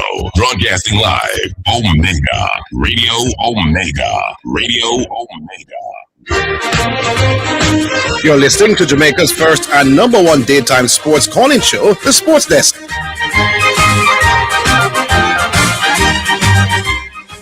All right, thank you very much there. Welcome back, and we go back to the phone lines. Hello. Hello. Yes, good afternoon. Afternoon. How you guys doing? Not too bad. Who this? Good. 9 to 5. Regular listener, but not that often I get to call. Yes, all 9 right. to 5. All right, cool. You know, I am assessing our performance, and sometimes you really have to just accept some hard truths. And this is just my view that Jamaica is not a World Cup level football nation. And Curacao is? Huh? Curacao? Yeah? Well, at this moment they are. No, man, you know the point I'm making, man. Answer the question properly. So no. it's all right. So it's not about that today. It's about we got a great opportunity. Yes. And we bottled it. But here why I must say so. Right? I think, and correct me if I'm wrong, I think it's about we have been trying to qualify or competing in World Cup qualifying since about little after independence, thereabout. As I say, correct me if I'm wrong. And since then, we have had one World Cup appearance and we were eliminated in the group stage, right? Mm-hmm. So, across 60 plus years of attempts, we have just qualified once. And to me, that is not a profile of a consistently competitive football nation. I think if you really check it out, it's a statistical outlier success that, because if between, say, as I said, little after independence, multiple campaigns leading up to 2026 again, another failed attempt. That's over, like, I think, 15 qualification campaign that, Yeah, 95. And we have one. Yeah. 95, I think most fans are aware of that we're not the greatest football playing nation. But this time around, yeah, we made some teams get through to this World Cup ahead of us that we generally perform better than them, my boss. We generally outdo them in the CONCACAF region, and they're there and we're not. And that is my thing. If you generally perform good when you try weekly tests, but when you have a major exam, you are failing. That speaks volumes about your preparation, your capacity. Yes. To deliver on the big stage, because we have a success rate probably less than 6%. And if you in your personal life are going to rely on anything at all and it does 6% at the time or less, it performs as all you expect. You ever done with it? Mm-hmm. Whether it be a car, a stove, a blender, a TV, based on that percentage alone, it has to indicate that it's not a bad luck for Jamaica. It's a underperformance, a structural underperformance that we have consistently shown. You know the funny thing about it? Jamaica don't qualify for World Cup, but me qualify for the World Cup. I'm going to tell you what I mean by that. Yes. Last year, FIFA had a program to select fan ambassadors, right? Yes. And I'm trying to look, I'm go on their website, I'm register, I'm do necessaries, and I forget about it. And emails start coming, I'm do an interview, I wear my Jamaica shirt. Yes. For the interview, and I get all of the necessaries, and they say, well, good luck to Jamaica, hopefully you guys are there. And I have been selected as one of the 18,000 persons to participate in Miami. Wow. So me I go World Cup of a country. Which one of the we just said to participate, what do you mean? Fan ambassador. So you are going to be able to be a volunteer and work at the World Cup. Yeah. For how many games? They haven't given the schedule as yet. Oh. They just set a placement to say, all right, you will be getting some training. Right now it's at the stage of you're just passing a background check. So they take your visa, your passport information, etc. Yes. And they do the background check. So they're like, you are successful pending this. Mm-hmm. So what? you can imagine now. Congratulations to you, man. To go. Huh? So you're not going? Right now, may I think about it. Can Jamaica feel? May I think about it, like, that was one of the main motivational factors. Yeah, I understand. You have to go and you have to rep your country. So what about the opportunity of seeing Lionel Messi live for maybe for the last time at a World Cup? Well, When we reach that bridge, we'll cross. You're going to come, and if you love football, you're not going to miss this. You're just disappointed today. But that's the thing. I think it is a disappointing result. Yes. But again, I say, when I assess it and where we are as a footballing nation, I think the goal, we think we have it misplaced. I think we are looking at qualifying for World Cup consistently, and I think we should look at even dominating our region, even the Caribbean. We need to set the bar at a place where realistic. I want to make smart plans, you know. But qualifying for World Cup now is more realistic than dominating the region, actually. Yeah, which is true, you know. Yeah. The thing about it is, you know, I am saying the identity of our play, that's one. And I think also our structural and development constraints. And what I mean by that is that we have a heavy reliance on diaspora players instead of a strong pipeline where we are producing. I'm not even sure if we have a national framework where we know, say, schools, coaches are able to develop talent. It's consistently where what schoolboy football is just a set of teams producing talent. That don't mean the talent in the other places, you know. But what kind of strategy are we then putting in place to say, do we have a national database where we attract talent? Instead of we're just putting out and then a few schools for having the resources to support their old boy association, to support their football teams. What is it that we are doing then to say, you know, this is our development plan or vision 2030? 2030 are the next World Cup, right? Yeah. Well, we qualify for a youth tournament, so you can look forward to that. To see if we can find some diamonds in the rough there. Well, there won't be diamonds in the rough since them be a part of a youth team that qualify. You get me? But 9 to 5. Yeah. You can't call more often, my boss. We're tired of the confident on the radio now, man. We want some more intelligent sounding people like you, where you know reason at a high level. And you're rational in your thoughts. Yeah. Call more often, man. Definitely, you know, but as we say, you know, it was disappointing. And you have to just regroup. It's not that we lack talent and we can't improve. Yeah. It's just that based on evidence, I'm going to link it to emotion. Yeah. We haven't demonstrated the sustained quality required for the World Cup level. True, I understand. Big up yourself. Yeah, man. Cool. Respect. Yeah, man. Great call from you. All right, that was a caller. His name is 9 to 5. Hopefully we can hear from him more often. Interesting name. Yeah. What does 9 to 5 mean? I mean, you work 9 o'clock till 5 o'clock. You know what's the mirror saying on that? What mean? I'm going to tell you soon. How does it mean? No, somebody, a bright man out there come tell you what it means. You say, somebody tell me, say, it don't mean from 9 to 5. No, not literally. It means somebody will go to work in the morning and come to work, left off work in the evening. Because most work maybe start 8:30. All right. A bright man go and text us and tell us what it exactly means. It means a day to day, a person will go work in the morning and come off in the evening. In the evening. That's it. All right. How we stay now, Miss B? We go back online. Back online. Hello? What's on? Shipping port. Oh, yes, Sebastian. You rate 9 to 5 because him support you and him not going against you. That's the reason why you tell him say him to call over Garvey. What did he support me on a while ago? But he wasn't going against you. No, but he wasn't. Basically, no. You said he supported me. So you want to take back that? Him not challenge. No, me not take it. No, but you said he supported. Up yourself 9 to 5. No, but no man, don't jump to 95. I'm asking you. No, but I run down now. Me not go down. No, shipping port. I'm responding. He wasn't challenging you. No, but you discredit. You also said you must call because you're more intelligent. This have more intelligent call than Gordon. Yes, Zidane. I know, Zidane. Big up yourself, shipping. But anyway. Yes. Big up yourself, 95. Good call. I know you not pressure 95. I hear me. Yes. Yeah. Zidane. Yes. You know, I never plan for call today. Orville, big up yourself. Yeah, man. Yeah, man. You put yourself in a fire line too. I had planned to listen to them because I'm also one of the disappointed supporters from yesterday. Yes.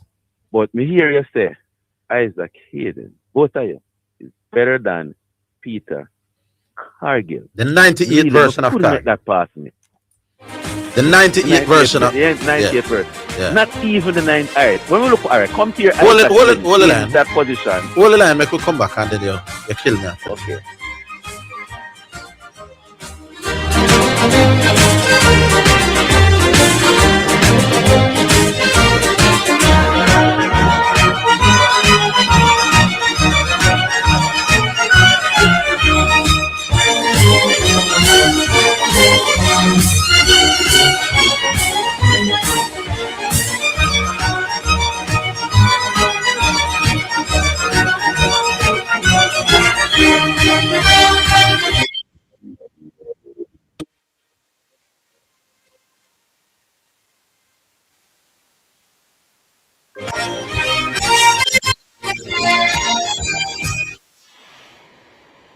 Greetings to you, listeners. This is Reverend Ryan A. Gordon, Senior Pastor of the Book and Vessels Healing and Deliverance Ministries, located at 120 Main Street, Pineapple, Ocho St. Anne, Jamaica, West Indies. Join me every Sunday morning at 8:30 a.m. inside the Kingdom Lifestyle Radio Show with Brother Frisco. Join me for a word in time. You cannot afford to miss this powerful word every Sunday morning on this station. It's all right. Station.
You're listening to Omega Radio, broadcasting live. Omega Radio, Omega Radio, Omega.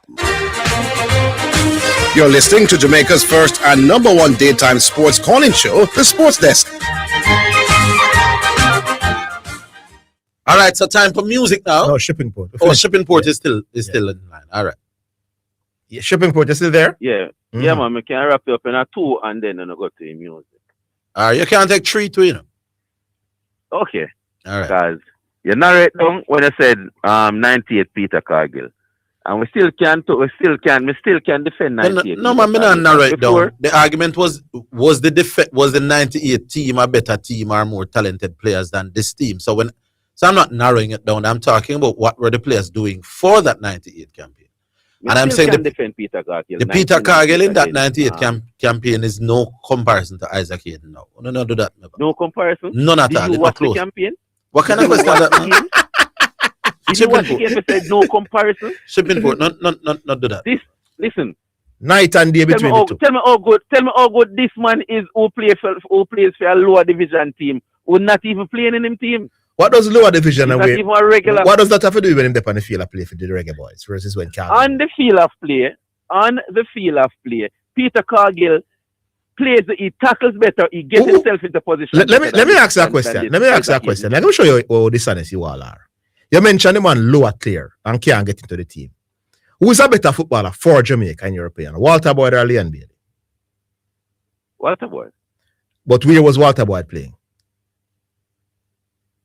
Where? Yes. No, man, you jumped the guns. No, you but just Walter Boyd no. Wherever Walter Boyd was playing, if Walter Boyd was even playing down at Mobi and Ghana League, he was playing. No, I'm just showing you how dishonest you are. When Orville mentioned here that it's not close, you said he might play in a lower division.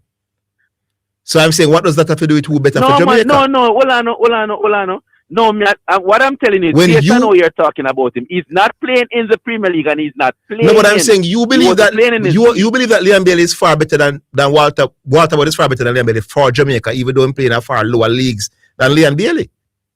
You're trying to twist up this. Me not twisting, is you say it. Is you say it, my boss. And you just mention the man lower tier that him play in. You not catch me with nothing. So why are you bringing? But reason be, you don't usually. I'm saying you don't usually use lower tier where you play to determine who's better for Jamaica. Why are you trying to do it today? Where he's playing now is fighting for playing. But I'm saying Walter Boyd was playing at a lower level. You can't. It no matter he was playing. Walter Boyd was a benchman. Don't do that. I when him play one corner league, he was the anyway. Don't twist it. Time ago. Don't do that to yourself. No man, I am going to twist it. That argument that Zidane does. We can stay till 4 o'clock then. Yes, we can stay. We can beg Bishop 5 and extra 5 and go till 4:05. So, I am saying you. If you are he used to play for Newcastle. He was a Newcastle player. That's why I use that analogy. He was a Newcastle player. That is why I use that analogy. He's playing in a lower league than Newcastle now, and he's fighting for game time. That's why I use that analogy. No, I am saying Shippingport. So we never compare. Then why you not just say what you say? Comparing teams. The licks, man. The licks is, and you can't escape it. Yeah, explain the lick. If you're not interrupt me, that's it already. You know. If you go on. If you can say Walter Boyd is a better player than some of the people who are playing in bigger leagues, no. So you're not looking at leagues where you play, you're looking at what Walter Boyd used to do on the field. And I agree with you, you know. For Jamaica. For Jamaica, you know. I agree with you because I think Walter Boyd better than Leon Bailey for Jamaica. Then why are you now talking about which league them play? Yeah. Why are you now using a different argument to talk about high answer, you know? Versus Cargill. And we are discussing Jamaica for the Jamaica for Jamaica, yes. When Walter Boyd moved to a lower league, he wasn't on the bench.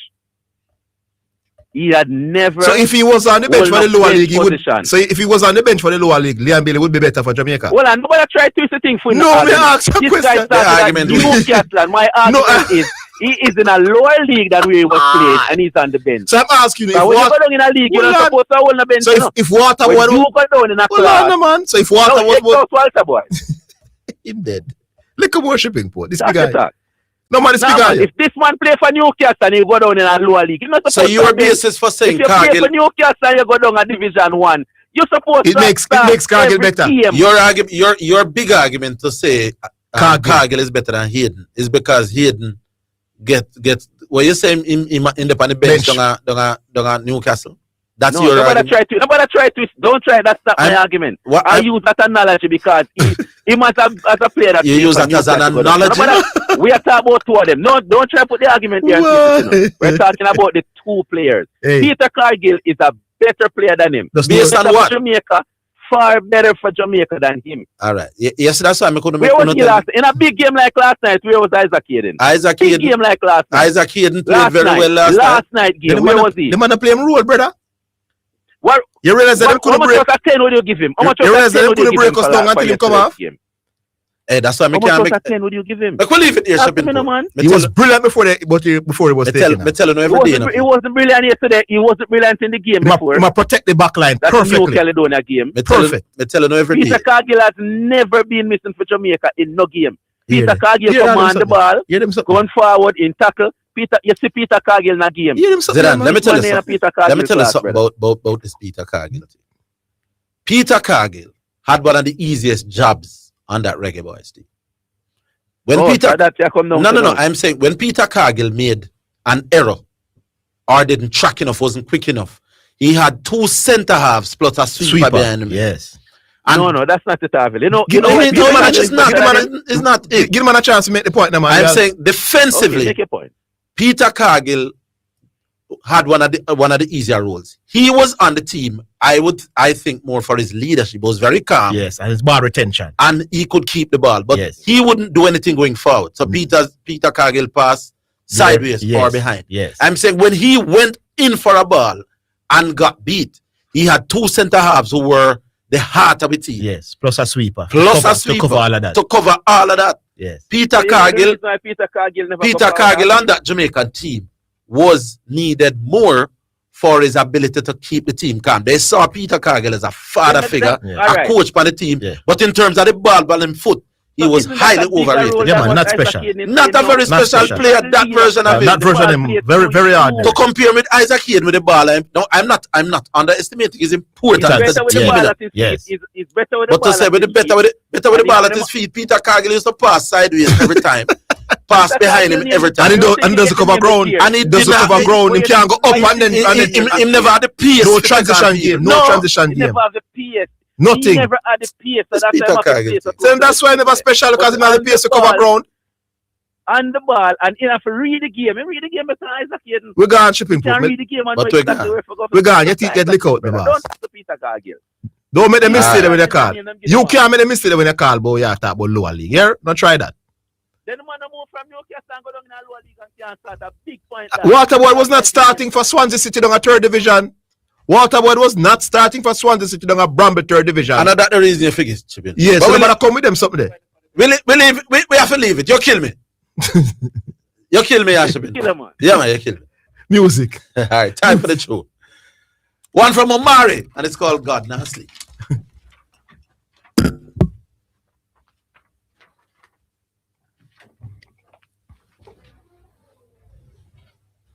It's Amari again. Yo knows, God know enough. When the daily word them not feed, but them need to take heed down. Them need to know say God not sleep, and everything in the dark one day. Much them need to know say God not sleep. Just know say him a watching you, what do you even do? Say better know say God not sleep, and everything in the dark one day. Much them need to know say God not sleep. Just know say him a watching you, what do you dirty do? Every day you just a rob and a kill. Say you not take no chat because you don't write your will. I brag with your gun, not about your skill. You just kill the little juvenile in Bill. And from the corner them matter about your cool. And you shoot him in the deal and you a brag say you bold. If you not change you are gonna lose your soul. You better seek the Father, no nobody wait till you old. And just work a little harder. And just be a little stronger. Nobody make life pull you out. Showing peace and love, that is what life is all about.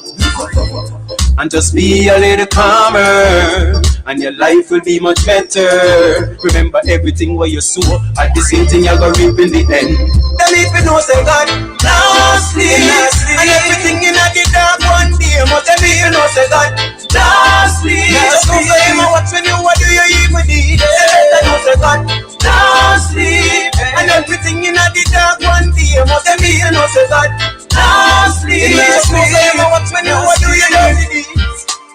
The way some people are wicked and corrupt, them are more dangerous than all a man where they on that rope. Them full of envy and jealousy, and them now realize that the thing them need to let go. And just to take it look further, so we need to understand so hate is worse than murder. So if you think your crime smaller, me beg you listen to the punchline and you will know the order. Cause God now sleep, and everything in the dark one day. Must be you know say God now sleep. Just know say him a watching you, what do you even need? They better know say God now sleep, and everything in the dark one day. Must be you know say God now sleep. Just know say him a watching you, what do you dirty deeds?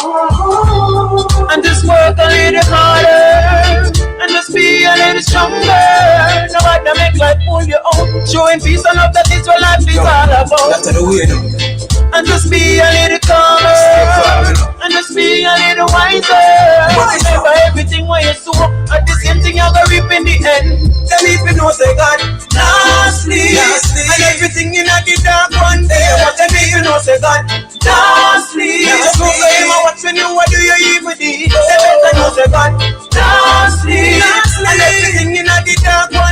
Cause they feel no say God can't sleep. Jesus knows say him watch when you are doing it.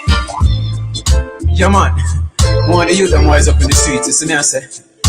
Before you do anything, think about it man. And bother me the anger take over, see me I say. A life we need, not death. And more love and unity. And that you want for me to make a move forward. See me I said, bless every time. Hey, hey, Father God, God sleep. Yeah, yeah, yeah, yeah, yeah. The Almighty, God sleep. Yeah, yeah, yeah. All right, then. So that was Amari with God Nah Sleep. We'll be back.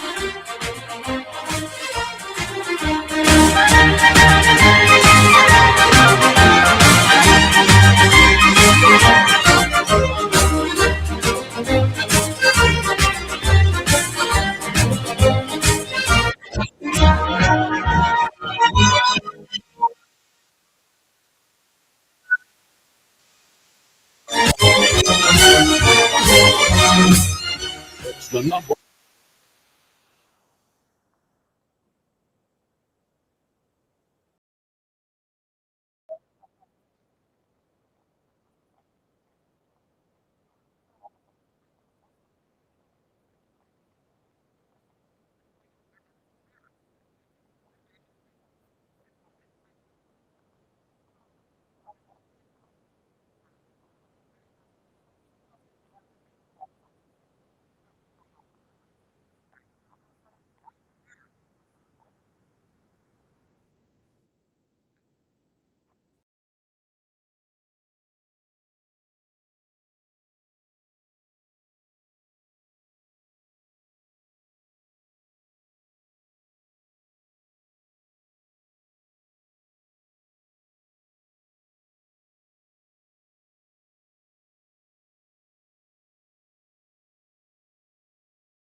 You're listening to Omega Radio, broadcasting live. Omega Radio, Omega Radio, Omega. You're listening to Jamaica's first and number one daytime sports calling show, The Sports Desk.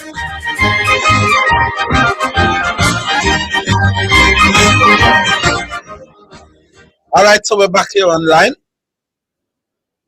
Just about 40 minutes left before the end. We got to the line, Miss B. Hello. Yeah. We're not hearing the person, Miss B. I don't know if their line can be turned up. Hello. Well, I mean, I hear you, but the caller's not here. You sound very, very low in the headphone. You sound, no, we're not hearing him, Miss B. Yeah. Yes, now we hear it. All right, excellent. Yeah, man. I just want to chime in on the whole non-qualification of the 2026 World Cup. I am by the way, I'm optimistic. That's a long time listener. I may listen all the time, but I don't necessarily call unless I have a reason to, like I have here like you today. have now. Yeah, All right, optimistic. yeah, man. I am a 98 team campaign World Cup baby, right? Mm-hmm. And whilst I am not deeply involved in terms of interest in this qualification, but over the years I have always been there and thereabouts. I'm a cricketer, I'm a cricket man, but yeah, I'm a sportsman general.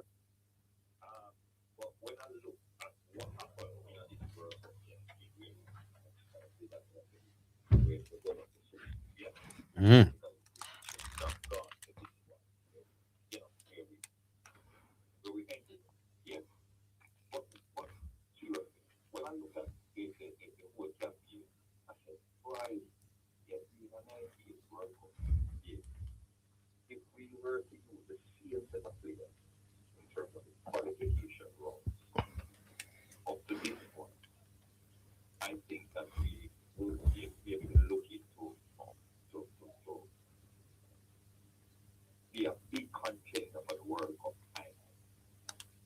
Say that again. I'm not sure what you're saying. What exactly are you saying?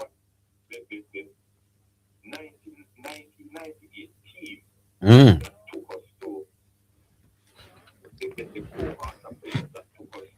France.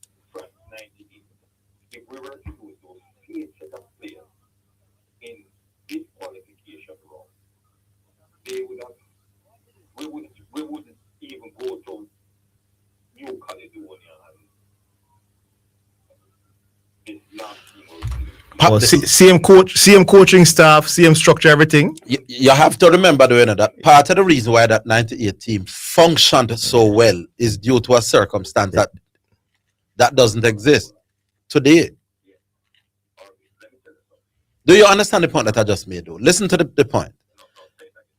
Good. That 98 team was a more functioning team. They functioned better as a team. It was a real team. But I'm telling you, it is because Simoes had these guys living in one place, playing dozens of practice matches per year, and that team was fine-tuned and gelled because the best players were all living in Jamaica at the time. Yes. Yes, I don't know that. I don't know that. No, man, but big man, we can't stay till 4 o'clock.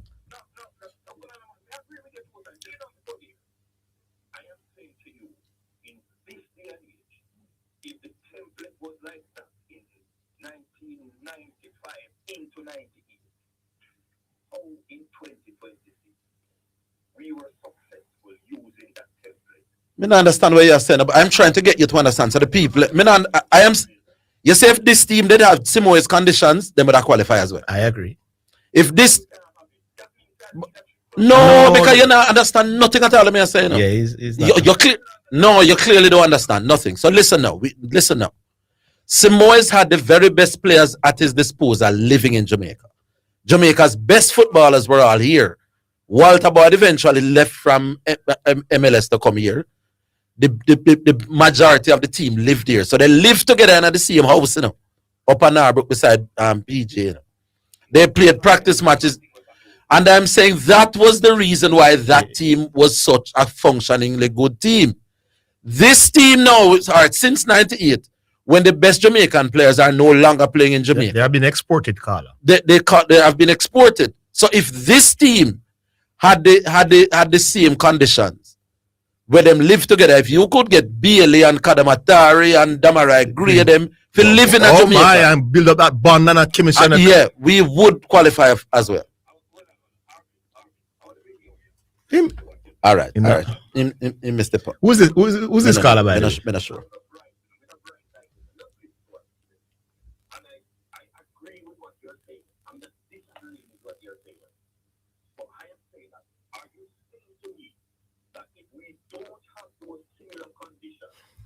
When gone to that? When gone to that? The man No, never but said. me never said that, big man. I said that is.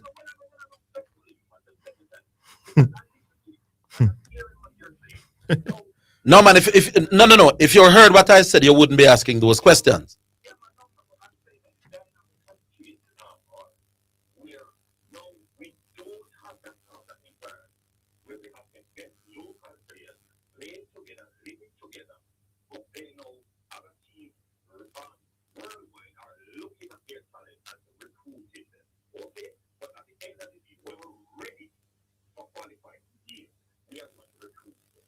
No, man, that is not the point you were making. You were saying that Lord Jesus, caller, you were saying that if the 90 caller, you are saying that if the 98 team had to qualify for this World Cup, they would. At that part, the matter can, And I'm saying that 98 team would not necessarily qualify for this. All right, Carla, you're not understanding what I'm saying, so we're going to just leave it. That's all. No, but you wouldn't be asking the questions you're asking if you understand what I said. You understand what this man has said? You are saying that they would qualify now, and I'm saying they would probably qualify now, given those conditions. And if this team had the 98 conditions, they would probably qualify as well. That 98 team had an advantage that this current team does not have.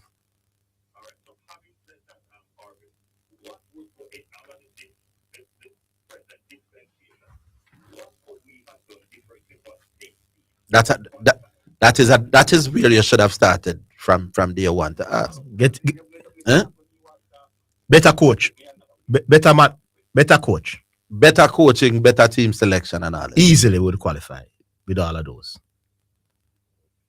Yeah. The people who hire the coach and the coach, my boss.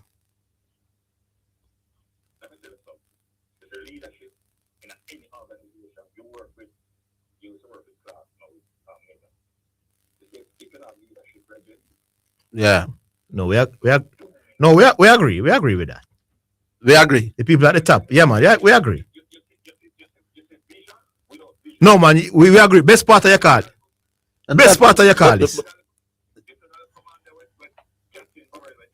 No, man, you're right, man. That man was a genius, man. Let us not argue where we don't have a difference. That we agree with, my boss. We agree with that. No, but we agree with you. Jesus. Yes. No, but we agree with you with Captain. Captain can't do nothing wrong for me, my boss. It was far more difficult in those days for us to qualify and him find a way, my boss. Do everything right from an administrative point of view. The football evolved, Bridget, and we have to find innovative ways to ensure that we do the best that we can, given the resources. Yeah, man. What's your name, Carla? Optimistic. Optimistic. All right. Optimistic. You know it, God. The lines are ringing after the hook. Yeah, man. Thanks for calling. We talk again. Cool. Optimistic. Yeah, man. Cool. We go back. Hello. Hello. Hello. Yes. Hello. Yes. Good afternoon. Orville. Yeah, man. What going? Man, there. Who this again? Dreamer, man. Oh, a dreamer. Well, Yeah, dreamer, you sound a little bit different. Yeah, it did. Me not like Isaac yet. You don't like him? As a player. Okay. For Jamaica. Oh, yeah. Because he said I rather one England cap than 100 Rookie Boys cap. You don't One think Isaac England Hayden has played well for Jamaica? He ain't play okay, yes. But when we comparison with them I make a while ago. Unfair. Which now, comparison? Peter Cargill. 98 Peter Cargill. Hold the line. Let's come back up.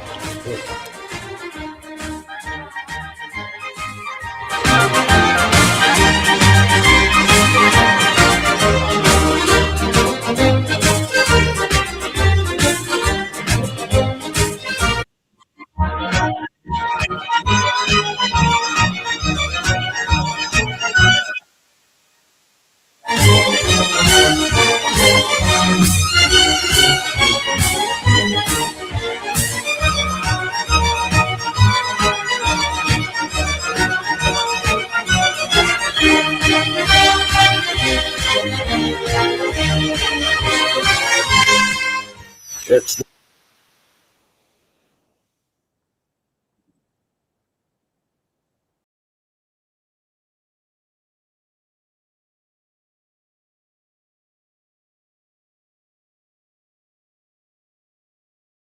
Dear listeners, this is Reverend Ryan A. Gordon, Senior Pastor of the Book and Vessels Healing and Deliverance Ministries, located at 120 Main Street, Pineapple, Ocho St. Anne, Jamaica, West Indies. Join me every Sunday morning at 8:30 a.m. inside the Kingdom Lifestyle Radio Show with Brother Frisco. Join me for a word in time. You cannot afford to miss this powerful word every Sunday morning on this station. It's all right. Do you want the keys to discovering your God-given purpose? Would you like a strategy to fulfill your unique destiny on earth? How about a map to help you navigate the twists and turns on your journey of life? Do you, don't you, will you, won't you? If I coax you, would you want to? Don't you want to? Aren't you going to? Oh, come on, you said you would. Hey, this is Everton Thomas, your friend, your bishop, from the Emmanuel Apostolic Church International with headquarters at 12 Slide Road in Kingston, Jamaica. And I'm inviting you to join me this and every Friday at 11 a.m. right here on this station for Insights, inspiring conversations for everyday life. That's Insights, Fridays at 11 a.m. God bless you now. Stay awesome. It's now time for Sports in a Minute, sponsored by Edgechem, Western Sports, Megamart, Spectrum Insurance Brokers, and D'Angelo Auto Spares and Accessories Limited. Premier League clubs made payments of £460 million to agents over the past year, a 13% increase from the previous 12 months. It covers payments made by clubs to agents registered with the Football Association involving a player, coach, or club, including transfer and contracts between February 2025 and February 2026. Chelsea, who paid out £65.1 million, were the highest spenders for the third consecutive year. And that's your Sports in a Minute. Sports in a Minute was sponsored by Western Sports, the sports people, Megamart, best value by far, Spectrum Insurance Brokers, setting the industry standard, and D'Angelo Auto Spares and Accessories Limited at 20 Balmoral Avenue, Kingston 10, and shop number 10, 1A Chapelton Road. Call 876-929-9146. Do you want to go deeper in the Word? If yes, then join me, Prophetess Denise Sang, every Wednesday at 11:15 a.m. for the Crossover Experience, where we will go beyond the surface, exploring the keys to kingdom living for a successful spiritual life in a real world according to the Word of God. That's the Crossover Experience on Wednesdays at 11:15 a.m. Going through a storm, but I won't go down. I hear your voice carried in the rhythm of the wind to call me out. You're listening to Omega Radio, broadcasting live. Omega Radio, Omega Radio, Omega. You're listening to Jamaica's first and number one daytime sports calling show, The Sports Desk. All right. Welcome back. I'm Dreamer. Turn him up, Miss Maria. Hello. I hear him again. Vaguely. Hardly hearing him. Dreamer? No. Yeah, barely. What happened a while ago when we couldn't hear him? And then, oh, here he is now. Hello? Is his phone, Miss B? I lose him and try. Make him try. Yeah, call back, Dreamer, because we weren't hearing. Do we go back online then, Miss B? Yeah, we are hearing him barely in the headset. Dreamer, hang up, man. Hang up and call back. Hello? Yeah, that sounds like a system issue there. So hang up and call back, Dreamer. We got to another one. We'll go back online in the meantime. Hello? Not quite. Hello? Hello? But I hear Hello? Yes. Hello? Yes, we're hearing you now. Keep going. Hello, you hear me? Yes. Oh, yeah, man, Orville, yeah, ready. Ready. Yeah, how are you doing, Gunner? Well, let me tell you something, man. Right? The players did not feel us. Right? I'm putting the blame for this squarely on the coaching and the administration. Squarely. The players are not blameless, my boss. Right? But look here. Look how we look at it now, Zidane. Right? Players put on a nightclub before the important game. They fail to pick. They fail to pick the right players. They fail to pick a good coach. They clearly underestimated their opponents, right? And that is why we think there. That is why we're in this position now. Yeah, you understand? Don't give. That is why we're in this position. Don't give the players zero blame. Because let me tell you something, man. That majority of it is definitely.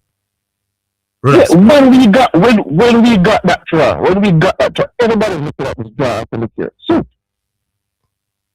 imagine we had no USA, no Mexico, no Canada, no Panama, no right? We're not even there with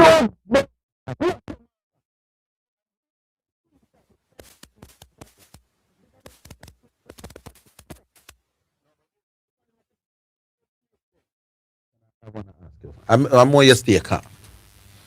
I believe that the coaching left a lot to be desired, and not getting rid of the coach was probably a wrong decision. But the 11 that we had on the field against Trinidad and against what them name? Curacao, and who was the other team? Bermuda. Yeah. Bermuda. Whichever 11 them put on the field at any given time, do you think that our 11 on the field, in terms of talent and quality and ability, were generally better than all of the teams overplayed? Of course. So if the players are better, if despite what you call it now, selections and tactics, if my 11 better than your 11, then how can the players not be blamed?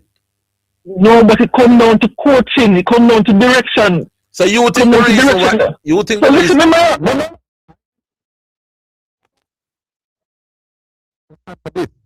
You believe the reason why Jamaica is better than Bermuda is because we were better coached?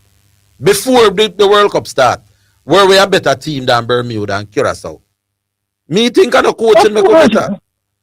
So if I'm a coaching make us better than them, when we play them, we're supposed to beat them despite coaching, you know. Orville, if you have 10 elite soldiers, right? Well, a sniper we can snipe. And if you not give them the right and provide them with the right English Premier League for Arsenal, for example. Arsenal, when the starting lineup is struggling, the onus is on the coach now, because you have better players. You will go to your bench now, and you cannot sit there and put on the joke at them. No, but meeting the teams in England are closer to Arsenal than Bermuda and Trinidad. Closer to we. Me think we should be able to beat Trinidad. No man, the point I'm making, Orville, the reason why we see us is not 11 versus 11 we think better. We think overall you have better players. So when Bobby Reid is on the field and Bobby Reid a field, Orville, pull Bobby Reid because you generally have better players. Yeah, but me think whichever 11 they're on the field. No man, Bobby Reid was not. He was giving up. If you have a player, you cannot play that are having bad days, you know. The best teams in the world lose matches. Right? Some of the best teams in the world will lose match. I believe that Jamaica would have qualified for this World Cup, irrespective of who coached the team. No. If you and that is if me. you had said And to that me is and that before was this- the thinking.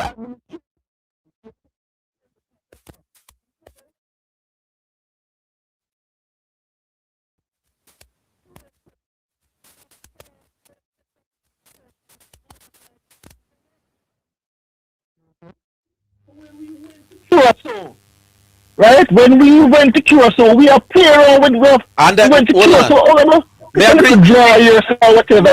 not getting me saying that. I believe Curacao were better coach than we, you know. But I believe we have better players than Curacao. I believe that half, well, even if you know I give them half, but the players can't be blameless in this. Players were going to nightclub before the night that game against Curacao in about. And Orville. This is a set of youth when never did I give them all.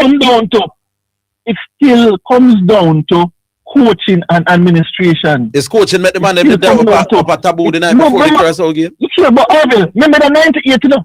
You have indiscipline on the side and the dash man because of indiscipline on the side and man I said let them wait back in the side. That's a good point. Renee Simmons was a no nonsense.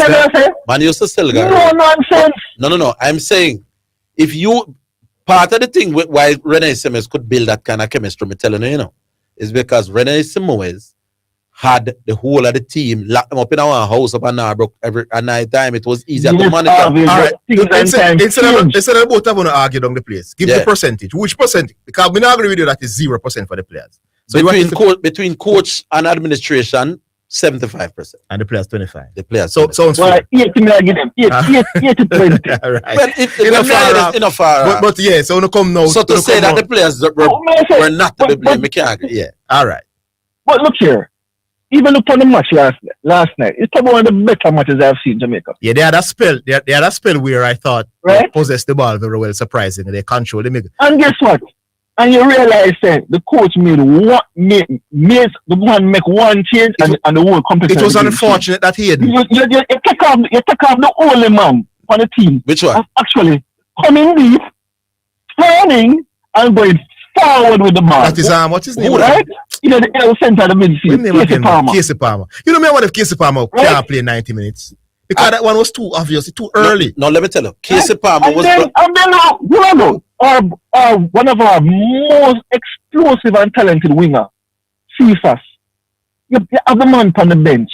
Then when you take the man off of the bench, you put him in a position where he's clearly not comfortable for. No, that's a no. Right? That was very strange. That's why I have to take him. But Casey Palmer was... Liam Bailey, I just say, would never play, probably for the last 4 years, probably don't play 90 minutes, much as 120. Yeah. Have the man out there. Yeah. And this is now where you need a come on. A young youth. Like a mass dome, come on. I think creep. When we see Norman Campbell take some shot. Hey, when we see Norman Campbell come up on the field, me want crying on my boss. I mean, no whisper can do it in like 5 minutes. Right? Yeah. So speed, because of his ego and arrogance. All right. It's his ego and arrogance. But I want to pay blood pressure. Come here, understand still, but big up yourself. I'm disappointed. Trust me, man. Gunner, man. We're gonna deliver for you this year. We're going to party at the end of the season. I hope so. Big up. I want to hear your Casey Palmer theory. I believe Casey Palmer was brought onto the team to do something that he wasn't doing. And I believe that the coaching staff was judging him too harshly as a result of that. In the previous game, we were playing midfield people we expect to run and the hard. It was getting too loose in the middle of the park? I believe that Casey Palmer's role to be that man to create some little things, he wasn't doing that. The forwards, Kadamatero wasn't getting the ball enough. In other words, that little trickery, that little something there. That is why we splashed a bit there as well. Mm-hmm. I believe that Casey Palmer was looking too similar to the other kind of man. Oh. Well, so interesting. The reason what, because we think Casey Palmer is the most creative something we have. Mm-hmm. I didn't think he was very creative. Oh, he was doing well in terms of ball retention and knocking. Yes, but was he? But no forward. Oh, I see the point. And I think he wasn't playing badly, but was he doing what the coaching staff wanted? Oh, decent. Yeah, improving on. That's a good point. I would take a one case if you knock it and call it. That's a good point because the game was willing now. I want to try and get the goal. You want to see, provide a little spark, a little magic. Yeah, man. And it wasn't doing it. All right, we'll take a break. We're coming back.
You're listening to Omega Radio, broadcasting live. Omega Radio, Omega Radio, Omega.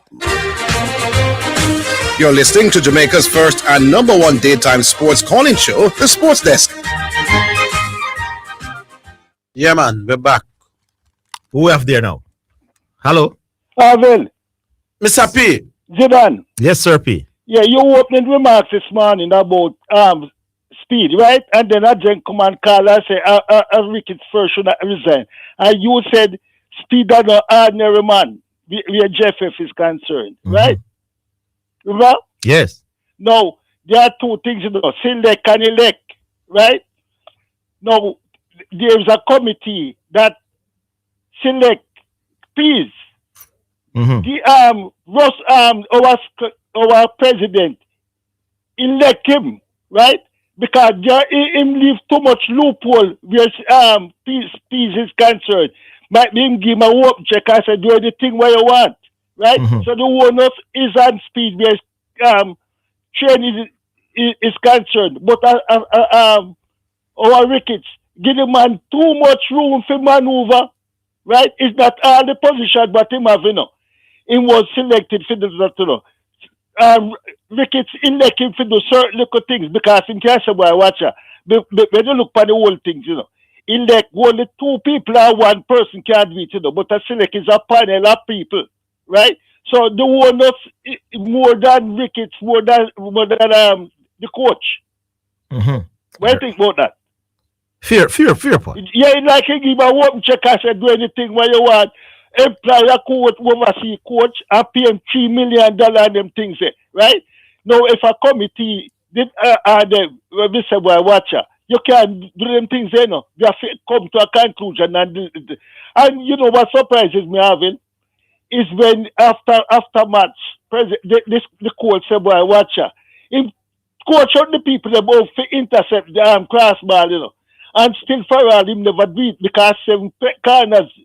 Jamaica get so him only coach people them defend the opponent cross and him do defend or we intercept our coach because every corner come over the back post and we never have anybody on there.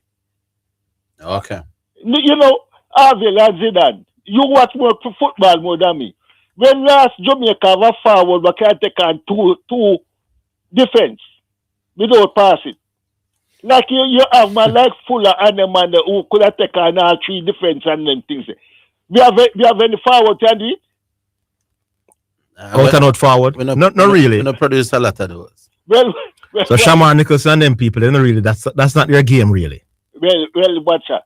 Is the white players then we actually do them thing they know. And Cephas does it well, and Bailey on and off with it. So those are 2. Damarai Gray when he's on, but he's another wide player as well. So we have wide players who have the ability to beat people, But it's not out and out strikers. That's not really their game. The ones that we have right now. All right, this is what I think we have to capitalize on. Man, like if delay Cherry Cole and the man, and you see one defense and say Chaban, I guess so, and even stop and make him come up. But we need some forward who can take on defense. All right. In an ideal world, that's why you want that. Yeah. But big up, Sir P. All right, sir. Cool. All right. Somebody just say, them never know me no football. Say,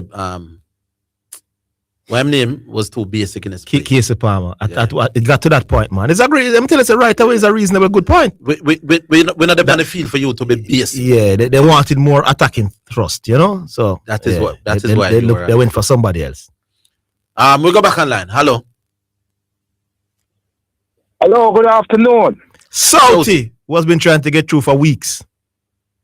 For weeks, man. Yes. I've been trying to get through before I start hearing that disclaimer that the station is playing now about callers and them facts and stuff. Yes. Even before I start hearing that. And today was an appropriate day for it, right? Yes. Because I hear Mr. Shippingport with fake news again. I don't know if he want to build a radio career, he can't come with him fake news all the time. A couple weeks ago, I was watching a game. I decided to look at the game because What was the I fake thought news? Though? Whisper was. What was the fake news? What was the fake? Oh, you're going to tell us now? Oh, Yeah? okay. All right. I was going to watch a game because I thought Whisper was going to play. It was Queen's Park Rangers versus Leicester. Mm-hmm. I did not know that Isaac Hayden was playing for Queen's Park Rangers. I did not know that. Mm-hmm. But that day, it's sometime in March still. It's not very long ago, maybe about 2-3 weeks ago. Yes.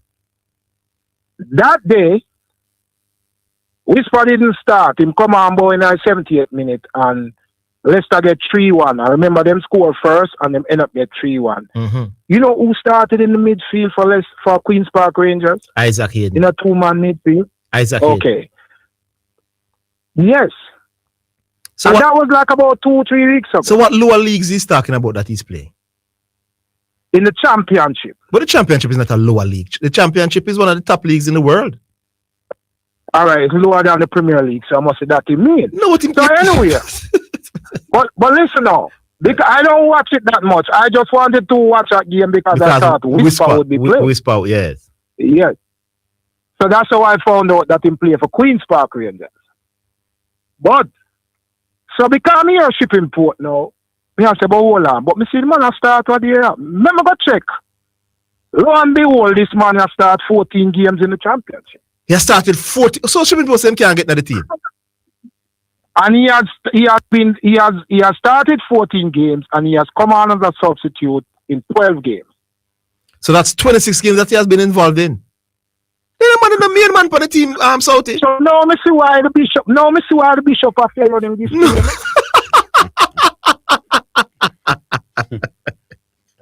Jesus. Because I know. When I hear him talking, I say, but hold on, I mean, the man play what they when they play Whisper team, man. Yes. Because that is the only reason why I decided to tune in that game to see I wanted to Whisper, yes. Yes, and he did not. He came on late in the second half, like about 10 minutes, 15 minutes ago. And the guy was playing. So I said, where am I getting information from? So, him can't send him little bread, you know, him saying what day we have push up himself and try to get involved in a little conversation. What little brother will be here. Red Force. But me keep this trying shipping toward radio career if him not start come with facts and sensible news. See? So make we move on to the game, to the thing now. Yes. If never apportion blame, now give the man, the McLaren, I give him about 30%. Yes. I give the head of the technical committee 40%, and I'll give the advisor the next 30%. The advisor to the court. So like a 71 man again. So like a 71 man again. You agree with yourself? But we not really give much blame to the coach who coached the team yesterday. Yeah, it was kind of too late. Yeah. Yeah. But he put himself in there still. Yeah, he put himself. But anyway. No, that's why I beat him. He gave himself the job. Yeah. Yeah, I was kind of watching the game and in the first half, and even in the game against New Caledonia, I was not impressed with that team. Yeah, that team. I thought them. None at all. I was watching them, and I think over the course of that game and parts of yesterday's game, I think it's the best I see them look for the longest hour. That's Jamaica. So, I think he might have some influence. Yeah, that's how bad McLaren was, man. Yeah. The only thing now, I was watching with someone who kept talking about Richard King, and he was saying, he always a kick long ball. Every game him kick these long ball. So I say, it must be I don't think the man can come every game and a kick long ball if that is not a strategy what the coach will imply. So if you have a problem with him a kick the long ball, you must have a problem with it. You must have a problem with the coach. Yeah, fair point. It's not a one-off or a two-time. He does it very often. Fair. Yeah, he has the license. It means he has the license. That's a good point.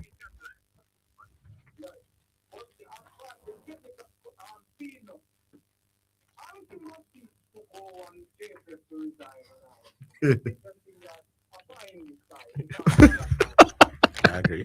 Well, Yeah.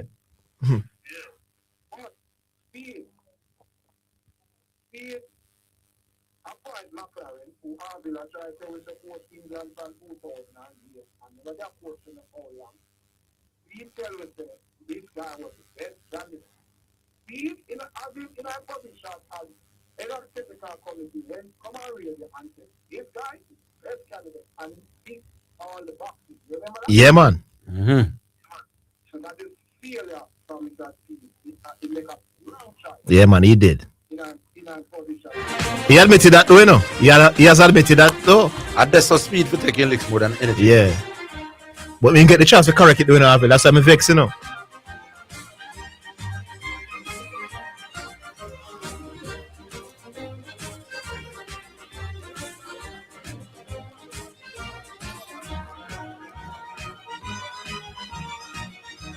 Yeah, all right. So, you see the theme song. Call us early.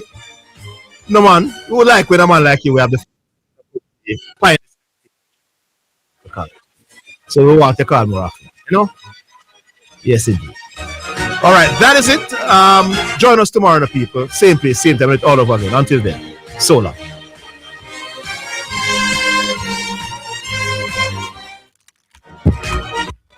That's the Sports Desk for today. Remember to tune in and participate on the Sports Desk Mondays through to Fridays 1 to 4 p.m.